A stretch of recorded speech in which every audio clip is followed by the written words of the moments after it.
Hey, this is Bill Bruce Jr. from Criminal Minds, and you're listening to Then Is Now podcast.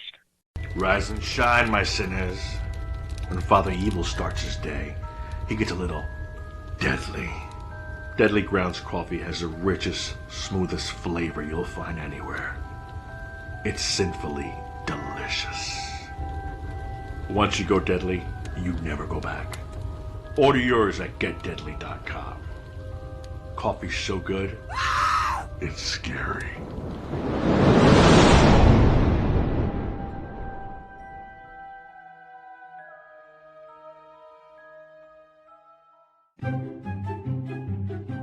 Warning! Warning!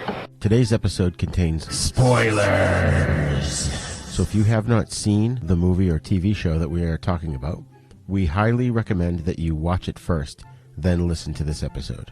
Thank you.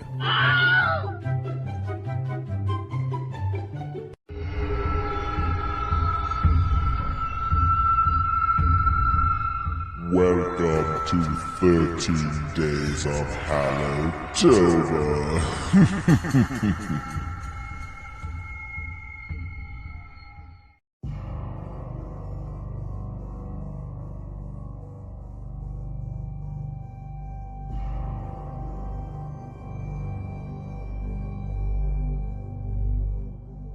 Hello and welcome to Then Is Now Podcast's yearly 13 Days of Hallowtober event. I'm your host, Rigor. Joining me once again is frequent guest co-host, Spency. Spency, how's college treating you, man? I'm tired already, and the semester starts tomorrow. Yes, folks, we're recording this in September right now. Oh, yes. Yeah, I gotta plan ahead. Yeah. That's weird. It just occurs to me you're starting tomorrow, which is a Friday, and then Monday is like Columbus Day or something, or Patriots Day. Labor Day. That's what one of those days. It's a day, that's for sure. Don't tell anybody. I don't have any classes tomorrow. Oh, okay. Really? No, not on Fridays. Nice. Oh, that's funny.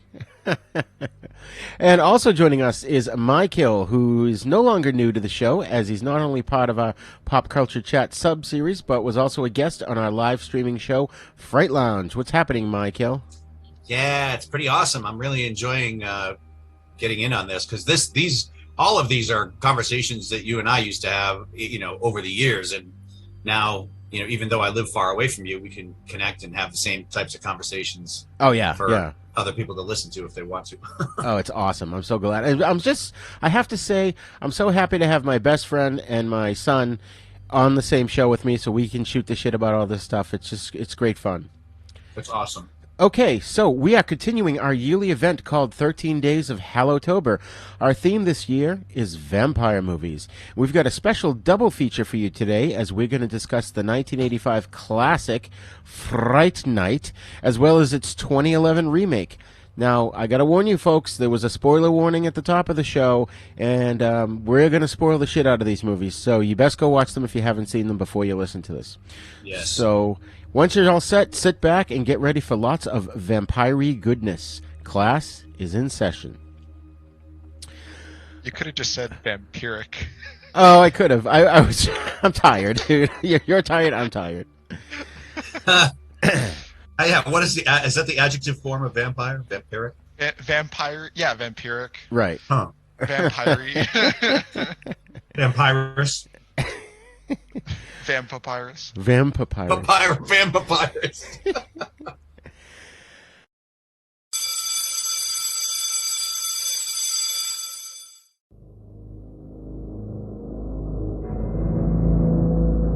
What would you do if you accidentally discovered the house next door was occupied by something not human? Something horrifying. Something unspeakably evil.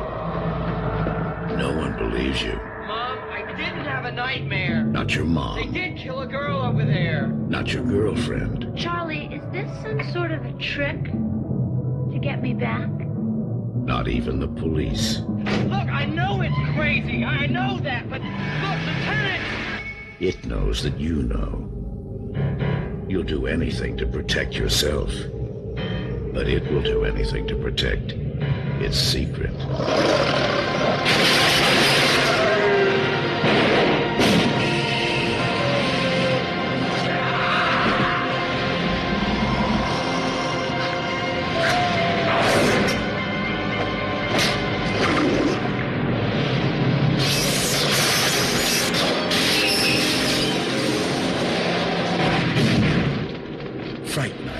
If you love being scared, this could be the night of your life.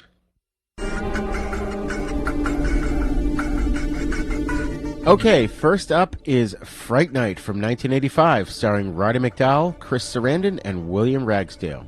17-year-old Charlie Brewster is a fan of a horror television program called Fright Night, hosted by former movie vampire hunter Peter Vincent. One evening, Charlie discovers that his new next-door neighbor, Jerry Dandridge, is a vampire responsible for the disappearances of several victims. After telling his mother, Charlie asks his girlfriend Amy Peterson and his friend Evil Ed Thompson for help before contacting the authorities. When they don't, he does contact the police, and Detective Lennox goes with Charlie to Jerry's house to question him, but his roommate, Billy Cole, tells them that Jerry is away on business. Charlie reveals his suspicions about Jerry's vampirism, and Lennox leaves furious. That night, Charlie is shocked to see Jerry inside his house, having been invited in by Charlie's mother. Later, Jerry visits Charlie and offers him a choice: ignore his vampiric activities, or else. There's that word, vampiric. Charlie refuses, brandishing a crucifix at Jerry. Jerry reveals his supernatural visage and holds Charlie by the throat, pushing him out the window as the crucifix did not work because Charlie didn't have faith. Charlie stabs Jerry's hand with the pencil, the wood of which damages the vampire. Jerry destroys Charlie's car in retaliation and threatens Charlie over the telephone. Charlie goes to the local TV station asking horror host Peter Vincent for help, but Peter dismisses Charlie as an obsessed fan. Amy, fearing for Charlie's sanity and safety, hires the destitute Peter to prove that Jerry is not a vampire by having him drink what they claim is quote-unquote holy water, but it's only tap water. Jerry's claim to Peter that drinking actual holy water would be against his religious convictions. Peter discovers Charlie is right about Jerry's true nature after glancing at his pocket mirror and noticing Jerry's lack of a reflection, causing him to accidentally drop it. Peter then flees, but Jerry learns of his discovery after finding a shard of mirrored glass on the floor. Jerry hunts down Ed and turns him into a vampire. Then Ed proceeds to visit Peter and attacks him, only to be warded off when burned by a crucifix on the forehead. Meanwhile, Jerry chases Charlie and Amy into a nightclub. While Charlie tries to call the police, Jerry hypnotizes and abducts Amy, who resembles Jerry's lost love, and bites her. With nowhere left to turn, Charlie attempts to gain Peter's help once more. A frightened Peter initially refuses, but then reluctantly resumes his vampire killer role. Entering Jerry's house, the two are able to repel the vampire using a crucifix, though only Charlie's works, since now he has faith in its spiritual power. Billy appears and knocks Charlie over the banister while Peter flees to Charlie's house. There, he is surprised by Ed, who attacks him in the form of a wolf, only to be pierced through the heart with a broken table leg held by Peter. Removing the stake from Ed's body, Peter goes to rescue Charlie and battle Jerry. Charlie is locked in a room with Amy, who is slowly transforming into a vampire. Peter frees him before she awakens and says the process can be reversed if they destroy Jerry before dawn. Billy confronts Charlie and Peter and is revealed to be undead. They destroy Billy, who melts into goo and sand. Peter's able to make the overconfident Jerry move in front of a window using a crucifix, which now works due to his renewed faith in its abilities. As the sun rises, Jerry transforms into a bat and attacks Peter and Charlie before fleeing to his coffin in the basement. Charlie and Peter pursue Jerry. The latter breaks open Jerry's coffin and tries to stake him through the heart while Charlie fights off Amy, who has almost completed her transformation.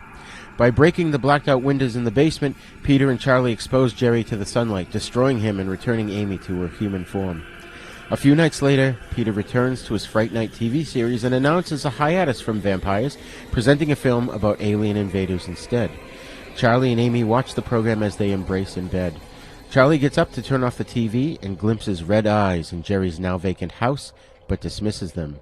Unbeknownst to both Charlie and Amy, a new neighbor with a familiar laugh has just moved in. So, My-Kill, what's your first impression and when did you first see this?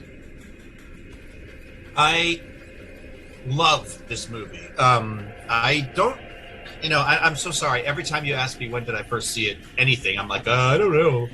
But yeah, I honestly don't. I honestly think after I met you when I was around 12 years old, and you were so into horror that I started watching more and more things with you, and I think that's where most of the catalog of what I have seen comes into play. So I think I watched it with you initially, and I love Chris Sarandon. I've only seen him in a handful of movies, but for some reason I just really like his voice. I like the way he handles himself, whatever. And I also really liked the fact that in this movie they showed off how strong he is.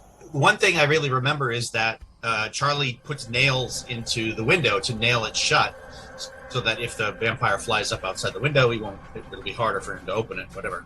But the vampire just puts one finger under the top of it and just like pushes it with his finger, and it just rips all the nails out. It goes up, and I remember thinking that's really cool. And there's a couple of moments in the movie where he shows how strong he is or whatever, and I don't know. I just really liked it. I thought, in particular, like Chris Sarandon himself and the whole thing with Peter Vincent, I think was really well done. I just love this movie. It's such a classic. It's the thing about this movie that I love is that they didn't hold back with trying to make it scary and creepy and gory when it needed to be, but at the same time, the overall movie has kind of a lighthearted feel to it.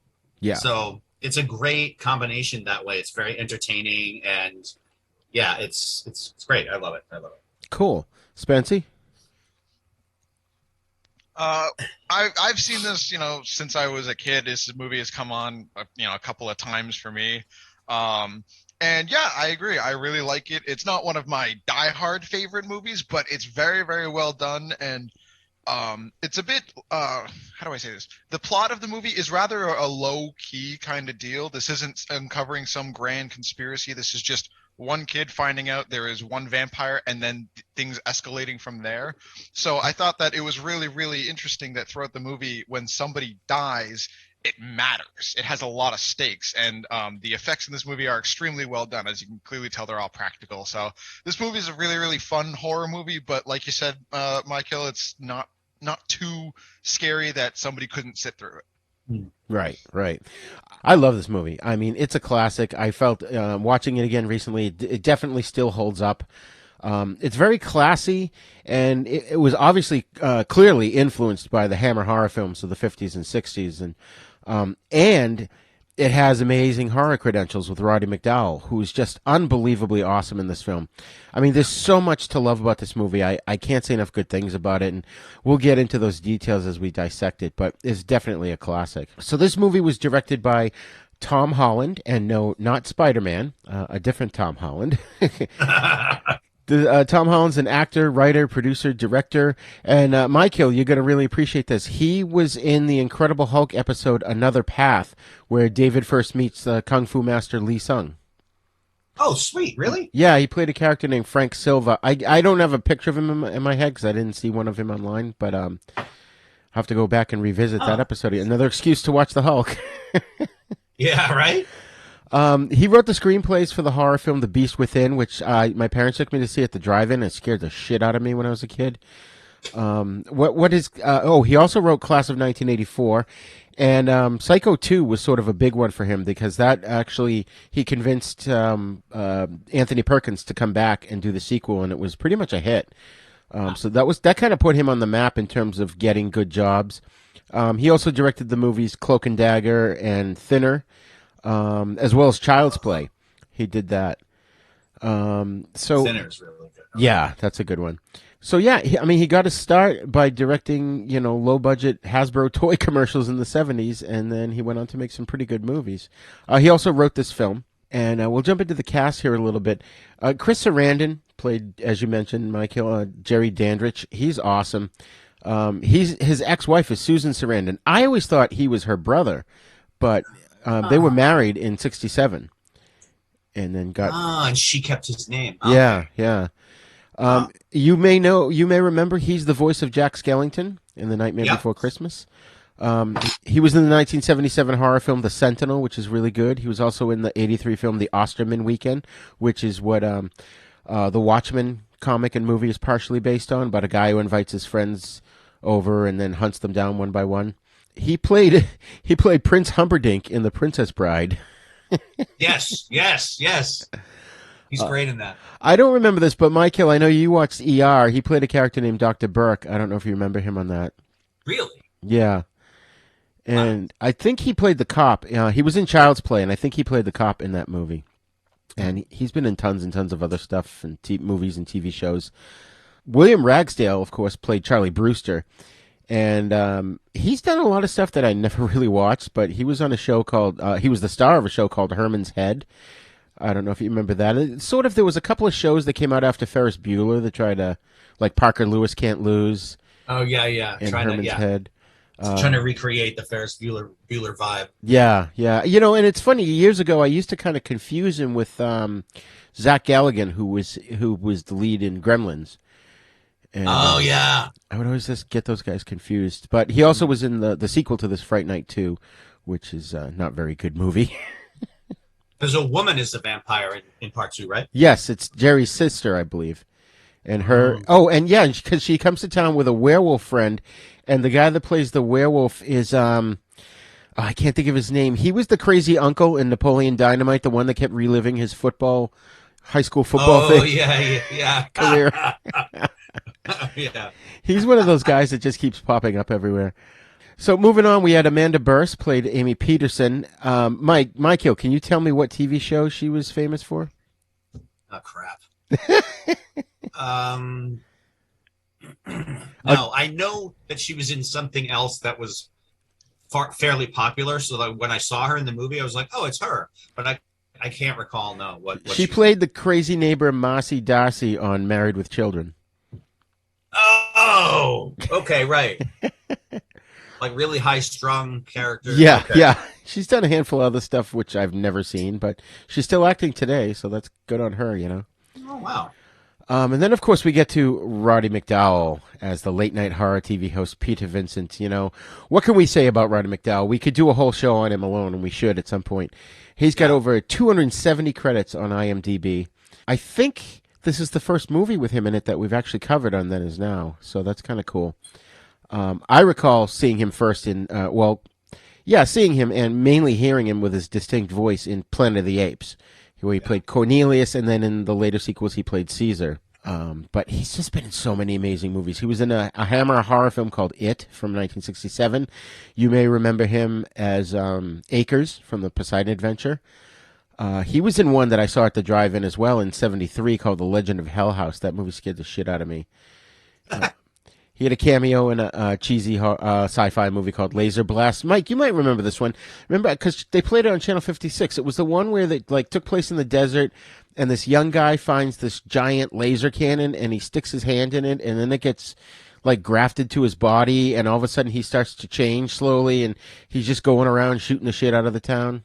I bet if I saw a clip or a photo, I'd probably remember it. But yeah, it's super cheesy, but I enjoy that movie. He's just been in so many things. I mean, even on TV, he played the Bookworm villain on Batman. Oh yeah, he was in the Twilight Zone episode, Quantum Leap, Night Gallery. 100 more. He's also done a shit ton of voiceover work. He was the Breadmaster on the Tick animated series, as well as voicing the Mad Hatter on Batman the Animated Series. Oh. Yeah. So it's cool because he's got that distinct voice. It's like when you hear it, you recognize him even if you're hearing him.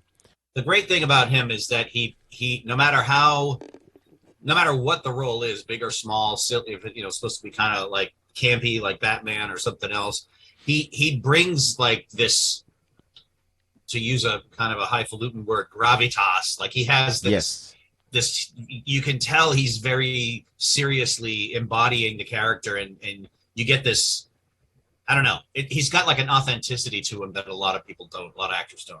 Right. Yeah, and there's some details that we'll get into when we talk about him in the film. But I felt like he was the heart of this picture. It was he's the one that has the most character arc transformation, I think. Right. Yeah. He's much more interesting than Charlie, even though Charlie's technically the main character. Right. I always thought Charlie was one of the least interesting. Yeah. He needs to be there for the plot to happen, but he's not the most interesting character. Right. Spence, being the youngest one of us, what did you think of Roddy McDowell's performance here? I thought his performance was fantastic for what he had. I mean, I don't know him in the same way you know him. His name doesn't hit me as A-lister just because of what I've seen. But yeah, he was really awesome. And I mean, for the time, horror hosts, they made sense, right? That was really cool. And his name, Peter Vincent, it immediately stuck out to me. Even in the 21st century, I knew immediately Peter Cushing and Vincent Price. I thought that was really fun. Yeah. And his character, like, I every time I was watching Fright Night, the 1985, I was sitting there and relegating it as if it was similar to the role-playing game Call of Cthulhu. So I was seeing him fail sanity checks. Yes. And then, yes. And he fails, and he just can't do it. He runs, he hides. It's really awesome. And then finally, at a certain point, when he kills Evil Ed and saves himself, I was thinking to myself, monsters gain sanity, and then he starts succeeding on his sanity checks and goes to save Charlie. So I really enjoyed seeing his change. Overall through this. Yeah. And actually, there's in my notes for the remake. Well, I don't want to talk too much about the remake now, but there is a role-playing game moment in that, and I'll bring that up when we get to it. You're going to love it. So we've also got Stephen Jeffries, who played Edward, quote-unquote, Evil Ed Thompson. He was in such horror films as The Chair and 976 Evil, which was directed by Robert Englund of Freddy Krueger fame. He was in the sci-fi movie Moon 44 with Michael Paré. And you guys may not know this, but he was also a gay porn star in the 1990s. Yeah, I read that on the Amazon. Really? A thing, yeah. What I want to know, are there ever any porn supporting actors, or are they all stars? I mean, there are. Question. I don't think they're involved in the main, situation, but I'm sure there are. Yeah, it's you got to work your way up, right? Yeah. I was stepbrother number 3, in last year, but this year I get to be number 1. Yeah. But reading his IMDb, it looked like he returned to mainstream films in the 2010s, which includes the horror film Sick Girl from 2007 and one called The Day of the Living Dead in 2014, which I'm not sure what that's about, but the description sounded actually decent. And then rounding out the cast, we've got 2 more. We've got, or actually 3 more. Jonathan Stark as Billy Cole. He was in House 2, the second story. As well as Mom and Dad Save the World. If you've ever seen that, that's a hilarious movie, among a handful of others. And he produced a bunch of TV sitcoms. There was too many to list here, but he's doing a lot of work behind the scenes to this day. Then, of course, Dorothy Fielding played the mother, Judy Brewster, and she was actually in a deleted scene from Jaws. She was uncredited as the girl in Music Store. So that would be interesting to see. She's probably just standing in the background. She was also in the film The Pursuit of D.B. Cooper from 1981, and then a bunch of TV shows as well. Then we've got Art J. Evans, who plays Detective Lennox. This guy was in over 120 movies and TV shows, including Die Hard 2, The In-Laws with Peter Falk and Alan Arkin, Adventures in Babysitting. He was in that one. That's a fun movie. And the blaxploitation flick Big Time from 1977, which I'm going to have to see that one. I love blaxploitation movies. So I've got a little bit of background on the movie here, and I'll try not to be to pontificate too much about it. I don't want to sound like I'm lecturing, but the film was released August 2nd in 1985. It grossed $24.9 million at the box office. It's constantly got positive reviews from critics, and is a bona fide cult classic. And of course had the sequel in 1988 and the remake in 2011. And the remake, which I didn't realize, was followed by its own sequel in 2013. But apparently in 2020, Tom Holland confirmed that he was writing a direct sequel to the original film titled Fright Night Resurrection that would bring back characters from the original film, and it would ignore the 1988 sequel. Wow. So I would love to see that. I hope we can get that off the ground. But people say this movie kind of redefined the vampire subgenre, like influencing films like The Lost Boys and Near Dark. Mm-hmm. And it's got a bunch of awards. William Ragsdale had actually auditioned for that movie Mask. Do you remember that one with Cher and Eric Stoltz? And Eric Stoltz had the Elephant Man disease.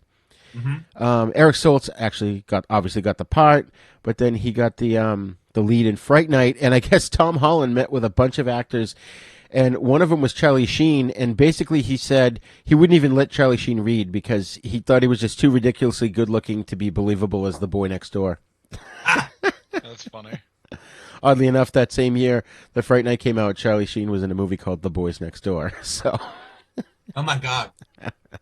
I saw that one too. That was actually, I remember being real creepy. It's like him and this other guy, and they're just like, they're serial killers.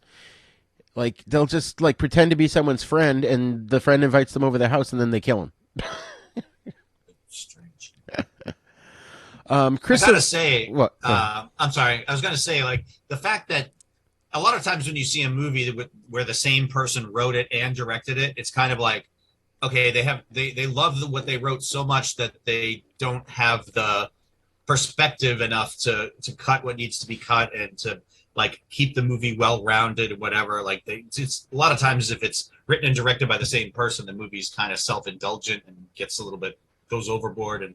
But this is so well done. Like not only is it directed well, but I didn't realize that the same guy wrote it. And as a script, I was watching it last night thinking, damn, this is really tight. This is really well written. They're including a lot of really interesting, cool stuff, but the story is not, it doesn't feel disjointed or like they're doing any scenes that don't need to be there, or it just flowed really well. Oh, yeah, yeah. And that's actually part of the reason why Chris Sarandon agreed to play Jerry Dandridge, because originally he's like, no, I can't do a horror movie. I can't do a vampire movie. I can't work with a newbie director. But then he read the script. He liked the script. And, he actually, it was his idea to have Jerry eat fruit. So, the concept was that there's a little fruit bat in his vampire. Oh, my God. That's great. Let's see. Actually, what's his name? Tom Holland wanted Vincent Price to play the horror host character, but Price was kind of in ill health at that point. I mean, he died in like the early 90s. Right. Whenever. I was just going to say, I also read that Vincent Price was actually annoyed to be typecast as Vincent Price, essentially.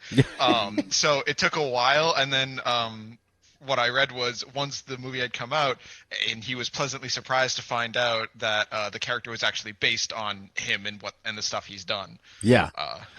Oh yeah, that's what I've read. He said the movie was wonderful. He actually saw it and he loved it. He thought Roddy McDowell did a great job. And what's funny is, I guess Roddy McDowell came up with the concept of having Peter Vincent be a dreadful actor, as he called it, a ham-fisted has-been. He did that purposely to be in contrast with people like Vincent Price and Boris Karloff, and he came up with the backstory of the character, saying he basically played one character for 8 or 10 films, which he probably got paid next to nothing. Yeah. And he goes, I have a quote from him. He goes, "Unlike stars of horror films who are very good actors and played lots of different roles, this poor son of a bitch just played the same character all the time, which was awful." That's rough. Oh, and here's a fun fact, Spence. You'll like this one. There's a non-playable character in the vampire video game Castlevania from the N64. Oh. And Legacy of Darkness named him Charlie Vincent.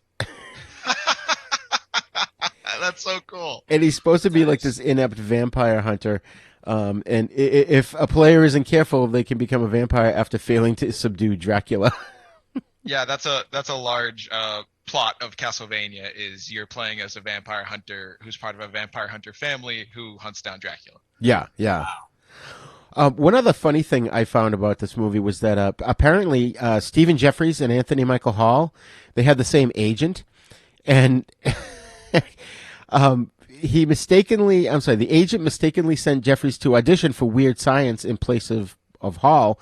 But it was there that he met the casting director, Jackie Birch, who remembered him and gave him the script for Fright Night, and he read it while filming a teen comedy called Fraternity Vacation. So he wanted to play Charlie, but he ended up stealing the movie as Evil Ed with his line, "Oh, you're so cool, Brewster." Yeah, his voice and his cackling laugh and everything was just so perfect. Yeah. Oh, yeah. Fangoria had a lot of nice things to say about it, saying it was a lot of fun. Oh, yeah, Fright Night is not a distinguished movie, but it has a lot of fun being undistinguished. But Roger Ebert really liked it, which is kind of interesting because he hated slasher films. He had a crusade against Friday the 13th. I don't know if I agree with that quote about distinguished. It's distinguished in the way it stands out from other movies. It's not like I guess if you define distinguished as like some highbrow like script that's really deep and whatever. I mean, yeah, the movie is fun, but it's not so fun that it's like campy and winking at itself. And Yeah.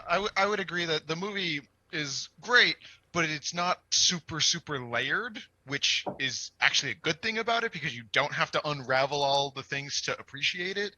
yeah, Which works for some and doesn't work for others. So I think this movie does a good job of keeping itself to the point of we're fighting vampires. That's it. Right. right. Oh my God. So I've got one last interesting behind the scenes fact here, which kind of blew me away when I read it. Obviously part 2 bombed at the box office, but Roddy McDowell still wanted to play Peter Vincent if they were going to make a third one, so they talked about doing it, but only if he could co-produce it and convince Tom Holland to return for the third movie. But at that point, the rights to the film went to this producer named Jose Menendez, and Tom Holland basically said 2 weeks before a planned meeting where they were going to discuss Fright Night 3, Jose Menendez and his wife were murdered by their two sons, the Menendez brothers. Holy shit! Yeah. The trial became one of the most sensationalized true crime stories in history. Oh my God! Wow. Those bastards. Ruined part 3, which could have been really good. They took Fright Night 3 from us. That's crazy. That was their real crime. There was a comedy sketch. I think it was on SNL. I don't know. I happened to catch it, and I think it was Kevin Spacey, and it was supposed to be the Menendez brothers trial, and he'll like come in and sit down like he's on trial, and he's got this sweater on with a collared shirt underneath, and he's answering questions, and they're like, "Well, can we speak to your brother?" He's like, "Oh yeah, let me go get him." So he goes out and he comes back with a different sweater on. And he kept doing it back and forth, and they're like, "Wait a minute, do you actually have a brother, or are you just going out and changing your sweater?" Were they actually twins? I remember they looked similar. I don't think they were actually twins, but yeah, they did look a lot alike. Jesus. I never even followed that because it creeped the shit out of me. I was like, all right, 2 guys killed their parents. That's it. All I need to know. I think they killed them while they were sleeping, while they were in bed. Yeah, I think so. They went in with shotguns and killed them, I think. Oh, it's crazy. There is a timeline out there where Fright Night 3 came out. Yes. Yeah. Yeah, somewhere in the universe. And yes. Jose Menendez is still alive. Yeah, that's crazy. Wow. Oh, my God. So I love... Oh, go ahead. I was just going to throw in this one little tidbit before I completely forget. Because I didn't have time to rewatch the remake for today in its entirety, I went on YouTube and I selectively like found videos related to it. And I was watching them. And one of the ones that I found, the YouTube channel is called Wolfman's Got Nards. I like it. Which, of course, is a line That's from... awesome. What's it called? Monster Squad. Monster Squad. Yeah. So like that's the name of the YouTube channel. That's awesome. I think that's also the name of a documentary about the that was made by the kid who played the lead kid in that, Andre Gower, and it's about the fans of Monster Squad and how it's continually gaining fans every year, and you know it's huge. It's unbelievable. I have to check it out because my buddy of mine had Andre Gower on his show. That's another funny movie. Yeah. Funny, fun and funny horror. Yeah, we're gonna have to do that one at some point. So I just like the opening of this movie. You know, we can dive into the nitty gritty of the film now. You know, Charlie and Amy in Charlie's bedroom, and on the TV is a fake horror movie with Peter Vincent, and he goes to stake the vampire, but he's holding the stake backwards. Did you notice that? Yes. Yeah, I saw that. Oh man, that was awesome. And then they cut to a shot right after that of him actually stabbing it into the vampire. Right. It's like, wait a minute, how did he do that if it was facing the wrong way? And the ridiculous amount of blood squirted up on his face. I love that. Mm-hmm. So it's so like the Hammer films of the 50s and 60s. Only they're better quality. Obviously, he was doing it cheesy on purpose, but I just love that opening because it just reminds me of the days when we had tube TVs. You know, you had to get up to change the channel, and there were only a handful of TV stations. And if you missed something, you missed it. Right. You know, I mean, that's how things like Luke and Laura's Wedding had over 100 or 200 million viewers, because there wasn't a lot of competition at that time. You know. Right. and there was no reruns, and there was no, Yeah. it wasn't streaming like you could watch it whenever you were ready. It was just it Right. was on at this time, and that's it. If you miss it, you miss it. And that's one reason why I'm glad we're doing this film too, because one of the things we try to do in the show is, with all these friggin' streaming services and pretty much almost everything is at your fingertips now. I mean, if you go on Tubi or the Midnight Pulp app or even Pluto TV, they've got tons and tons of obscure films mixed in with the popular films. But where do young people begin?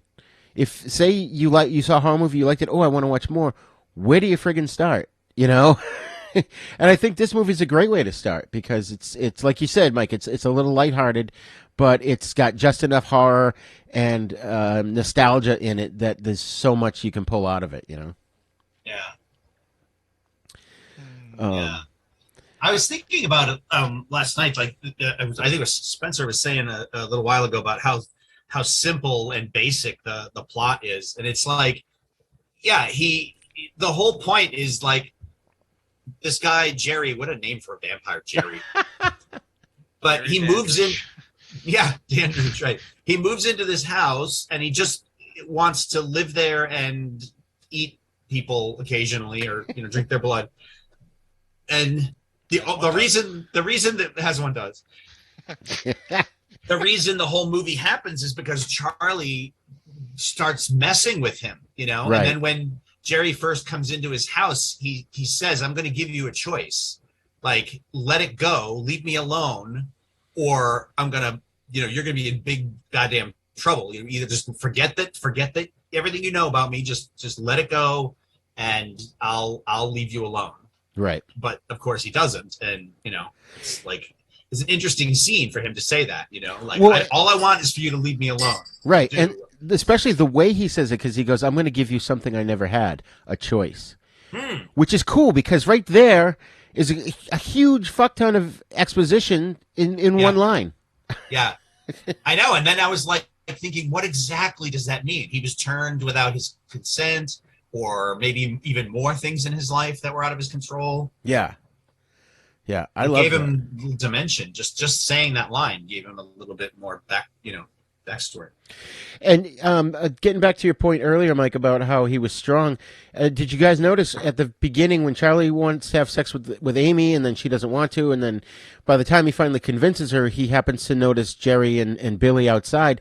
They're carrying a coffin, and Jerry's just using one hand, and Billy's kind of struggling with two hands. That. Yeah, that's very funny. Yeah. He's just casually walking, holding it with one hand. What a dick! He could hold it with two. He could hold the whole thing with two. I know, right? As fuck Billy, really. I think I thought Billy was a regular human when I first saw the movie, and every time I watch the movie, I forget at the beginning that he's not just a person. Right.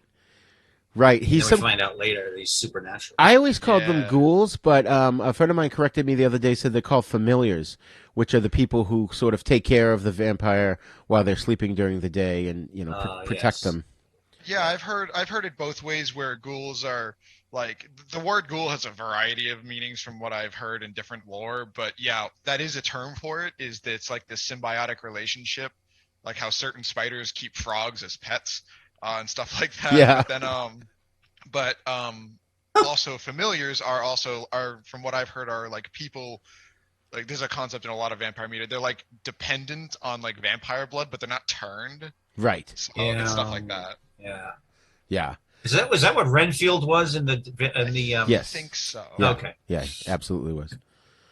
You know what's funny though, when Charlie was using his binoculars, I'm watching it, I'm going, wait a minute, aren't there mirrors inside binoculars? He wouldn't be able to see them. But then I looked it up, and they only have prisms. They don't have mirrors in them. So I was wrong. Interesting. That bit with the mirror in the house where Peter Vincent drops the compact with the mirror in it, picks it up, and he's like, "Oh, okay, thank you, bye-bye," and then he walks out, and at first the vampire doesn't think anything's wrong, and he turns around to walk back into the house and steps on the glass. Yeah. And he just stops and looks down, and it's like, oh, right there at that moment, it was like, oh, they were almost out of the woods. Yeah. But now he knows that they know, and that's right. That was so cool. And they did the mirror trick too with the in the disco, where Amy's dancing with him, and then you see the giant mirror, and you don't see him, just her.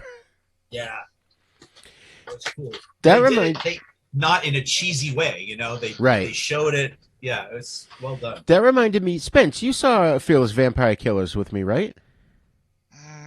Why does that sound so familiar? I'm pretty sure we saw. I mean, I've seen it many times. I saw it in the theater when they re-released it at like the Coolidge Corner Theater in Boston. But basically, there's a scene in it where there's this ballroom full of vampires, but there's a giant mirror on the wall, and there's the two vampire hunters go in there, and I think they disguise themselves to look like aristocrats because it takes place, in the like 1800s.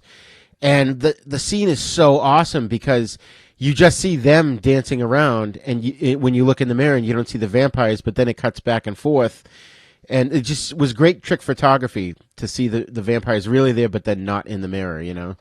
They did that same thing in Van Helsing from 2004 as well, as when the main princess girl Anna is like dancing with Dracula, and then she looks over in the mirror, and there's nobody else in the room. Right. Wow. That I was wonder why that is. Do they not have reflections because they don't have souls, or has that ever been? I don't know. I've heard a variety of things. One of my favorite little tidbits of like connective lore is, how Silver kills werewolves in later iterations of Vampires versus Werewolves, when Underworld and all that stuff and Vampire the Masquerade, the game, got super super popular.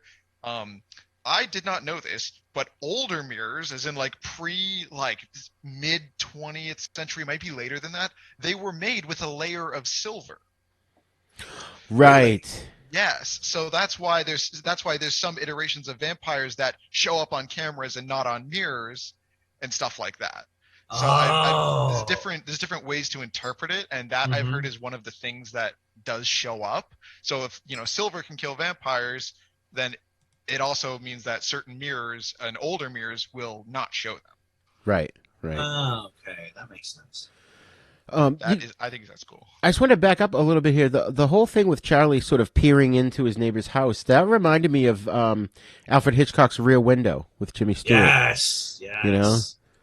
Which, by the way, Spence, I know you haven't seen it. I actually have it on DVD if you want to watch it sometime. It's really good. Jimmy Stewart's this dude who breaks his leg, so he's kind of stuck in a wheelchair in his apartment with nothing better to do. So he starts, and it's in the city. It's like in New York or something, and he just starts observing all the people in the other apartments and all the craziness that goes on, and it ends. I think it becomes a murder mystery, right, My-Kill?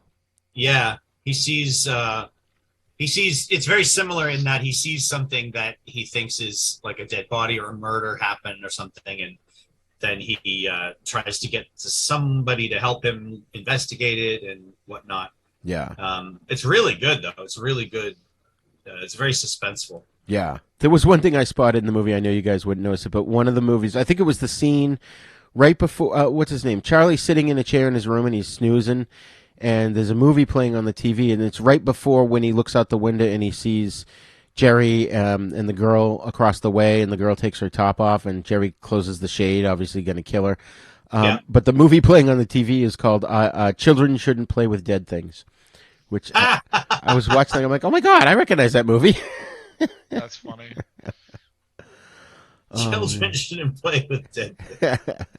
I love that in certain things. Like I like when music artists refer to other music artists that are super famous, and when movies reference other movies without having to like be overt and explain themselves every time. It's just like, if I ever saw this movie, Children Shouldn't Play with Dead Things, and then I watched Fright Night, I'd be like, wait a minute. Yeah. Pretty cool. It's like, if you pick up on it, good. If you don't, doesn't matter. That's like in The Howling. There's a TV playing The Wolfman at one point. Yeah, I love it. It's so funny. There's so many good things in this movie. Like even just the way they depict Jerry flying. They don't ever actually have to show him flying and have it be a cheesy effect. It's all point of view. That I thought was a really, really good idea. And actually something I noticed was, having gone into it knowing that there's a level of like transformation into fog and stuff like that, something I really, really enjoyed was, if you notice, and this is very, very subtle and I don't know if it's intentional, many times they show Jerry's house before he shows up, there's like massive amounts of fog surrounding it, and it Yeah. looks like it's blowing out of the house. Yeah. Yeah. So you could very well go back and rewatch it and be like, wait, is that him actually going and doing things? There were a couple of moments like that, like when he was stalking Evil Ed in the alleyway, this big kind of fog thing sort of swooped down and went up and around, but they didn't actually show it turn into him, but I got the impression that that was him. I know that that's at an ability that does show up in certain vampire mythologies. Right. Yeah. That and the wolf thing, Yeah. because like Ed turns into a wolf, and it was like I remember when I first saw it going, what? I thought he was a vampire, not a werewolf, but I forgot. Yeah, the wolf and the bat and the mist. I mean, they did a lot of different vampire powers in this. Right. And they did it well. Hypnosis. Yeah. They didn't show it to you unless they absolutely had to, and they could pull it off, you know. Yeah, also, but there's many times where we know Jerry's flying, we know Jerry's fog or something like that, or we know Jerry's most likely a bat, and they don't have to show it, but eventually later on, they actually do show it. So it has this like payoff of like, so that's what it looks like. Yeah. There's one scene too that was right out of the book, the Dracula novel, where they're in Jerry's house and Peter Vincent looks out the window, and right above him, crawling down the side, is Jerry. Yeah, I thought that really? was really sick. Yeah. That happens in the novel. I remember that because Jonathan Harker's looking out the window and he just sees this old man just crawl out like on all fours down the cobblestone building. And I was reading that, I'm like, what the fuck? Yeah, I remember that from the Dracula novel, but I didn't notice it when I was watching the movie last night. Yeah, you'll have to look at it. It was a few again. times. It was really interesting. I thought that was a very strange tactic to implement as part of like the script writing, but it was a small detail where he was appearing outside of the house. Like when he summons Amy after she's been turned a little bit, he's sitting on the roof. He's not going toe to toe with them. Right. Oh, that's right. That's right. Yeah. It's this weird cat and mouse game that goes on. Yeah.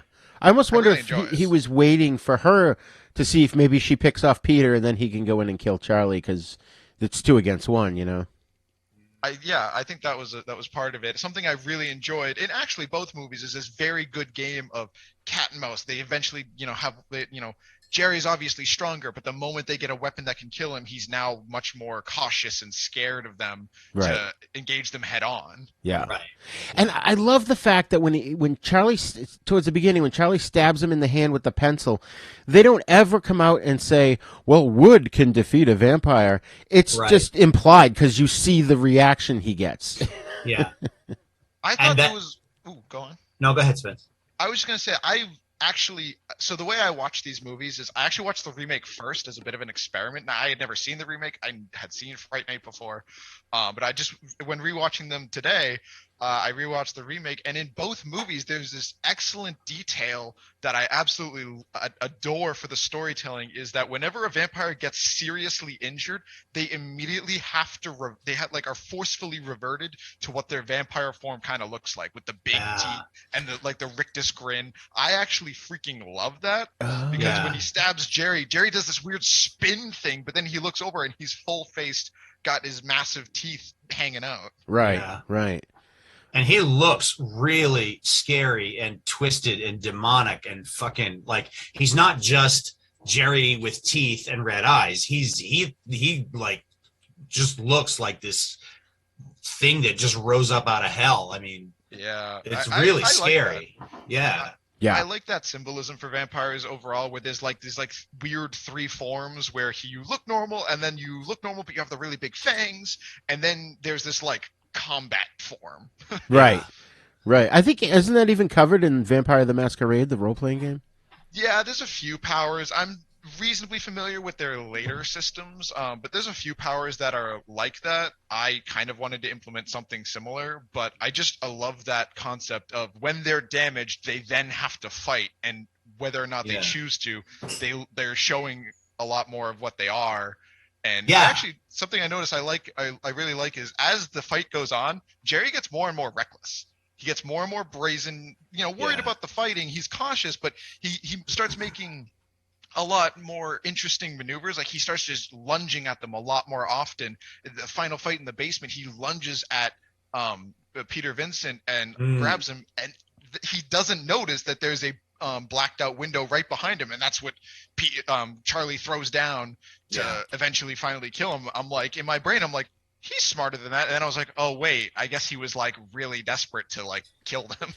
Yeah, he was in kind of a frenzy at that point. I think especially after Vincent opened the coffin and stabbed him, and nobody had ever done that to him before. The coffin was like his safe space. Yeah. And I think he started freaking out at that moment, like, okay, that's it. What the hell? And he stopped concentrating and started, Right, because he needed a crowbar to break the whatever was metal straps that were on it.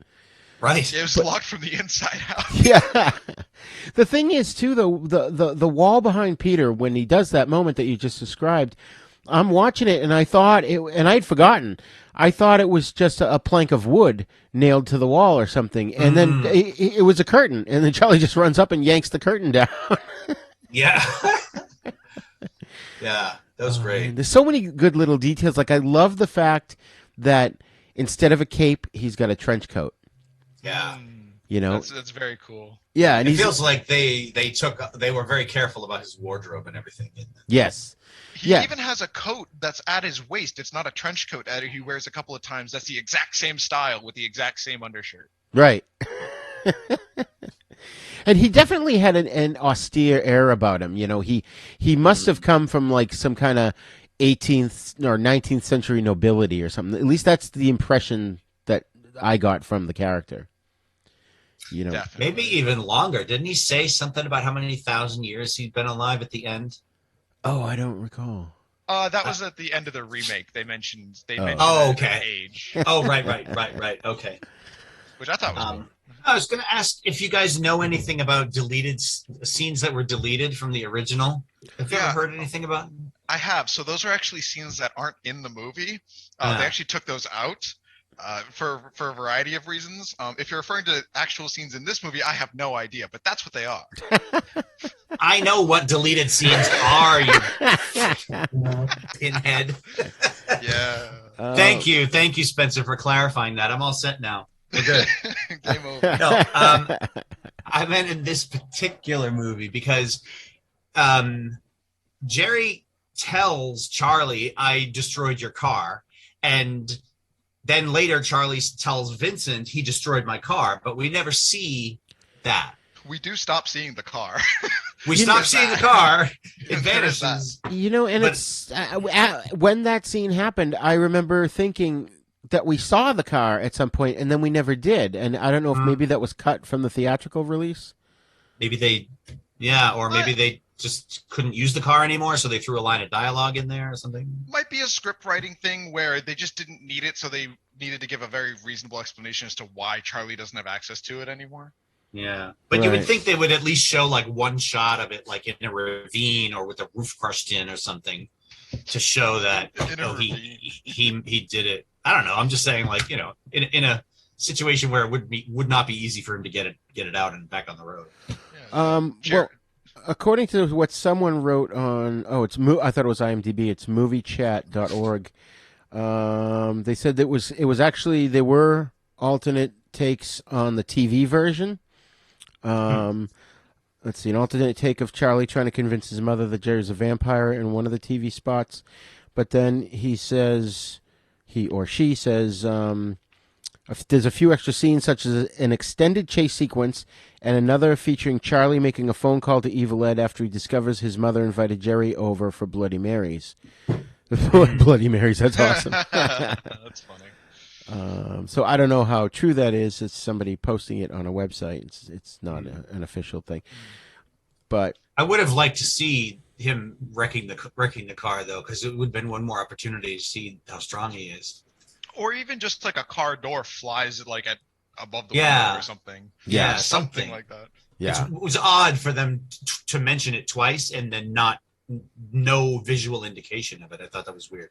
Yeah, I mean, maybe it was just cut for time purposes when they released it on video, or I don't know. Because I swear I remember seeing the car smashed. It's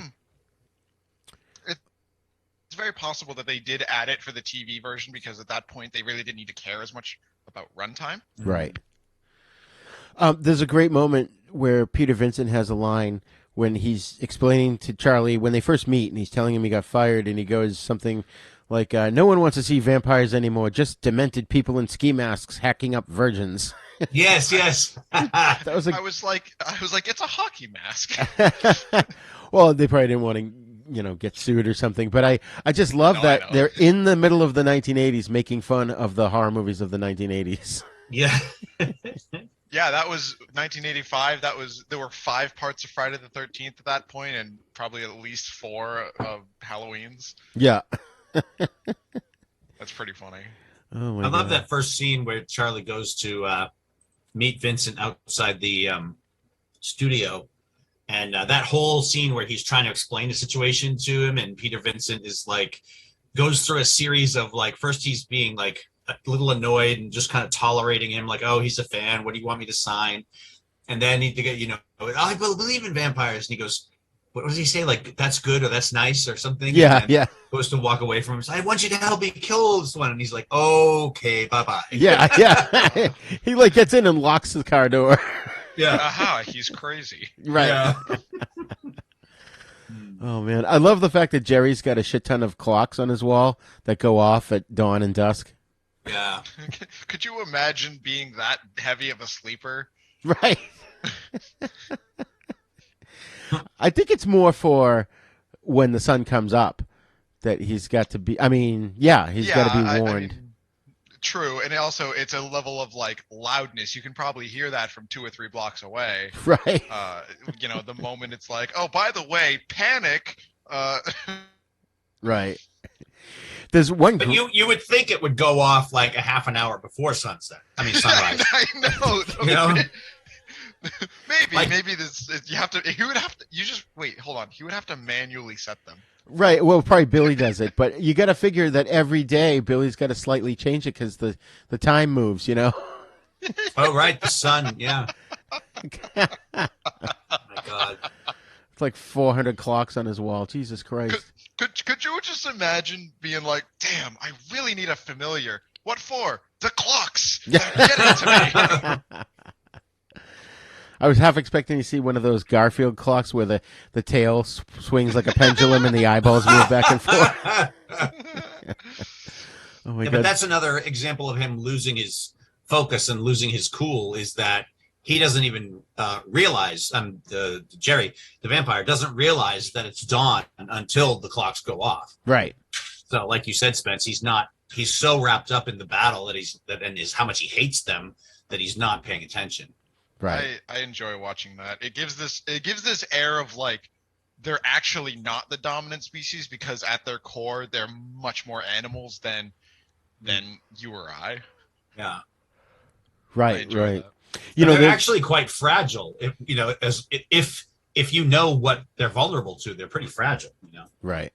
That always reminds me of like the olden days when they were killing people that they thought were vampires. It's like, oh, stake through the heart will kill them. Well, yeah, a stake through the heart will kill anybody. I mean, that was actually a joke in the movie Hotel Transylvania when finally like Count Dracula runs this hotel for monsters and stuff like that, and he finally has a human in here and he has to get rid of the human, and the Johnny, I think his name, is asking questions like, what about garlic? And Dracula's like, my throat swells up. What about a stick to the heart? Well, who wouldn't that kill? Yeah.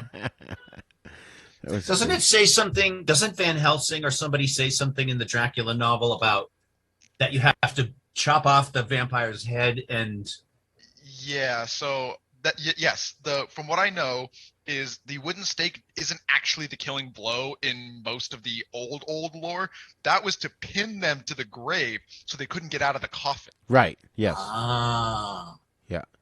You would then decapitate them or something like that, or light them on fire and they couldn't escape. Mm-hmm. Something like that. And I find it really funny that they're like, aha, wood, when like there's like coffins made of metal. Like he's not gonna get pinned to that if he's smart enough. I don't know. I find that funny that translated to it just kills them. Right. I thought I read somewhere you had to cut the head off and like put garlic in the mouth and bury the head a certain distance away from the body or whatever. I've heard that. Yeah, I've also heard things like when you turn into a vampire, you're like stuck in a location. So sometimes you see the lore of they have to have the dirt of the area where they were buried. Right. Grows out of. Yeah. Sometimes you see that.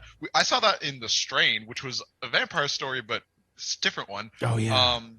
I really loved that one. I've seen a lot of that, and I've also seen, oh god, I completely forgot what I was gonna say. Metal.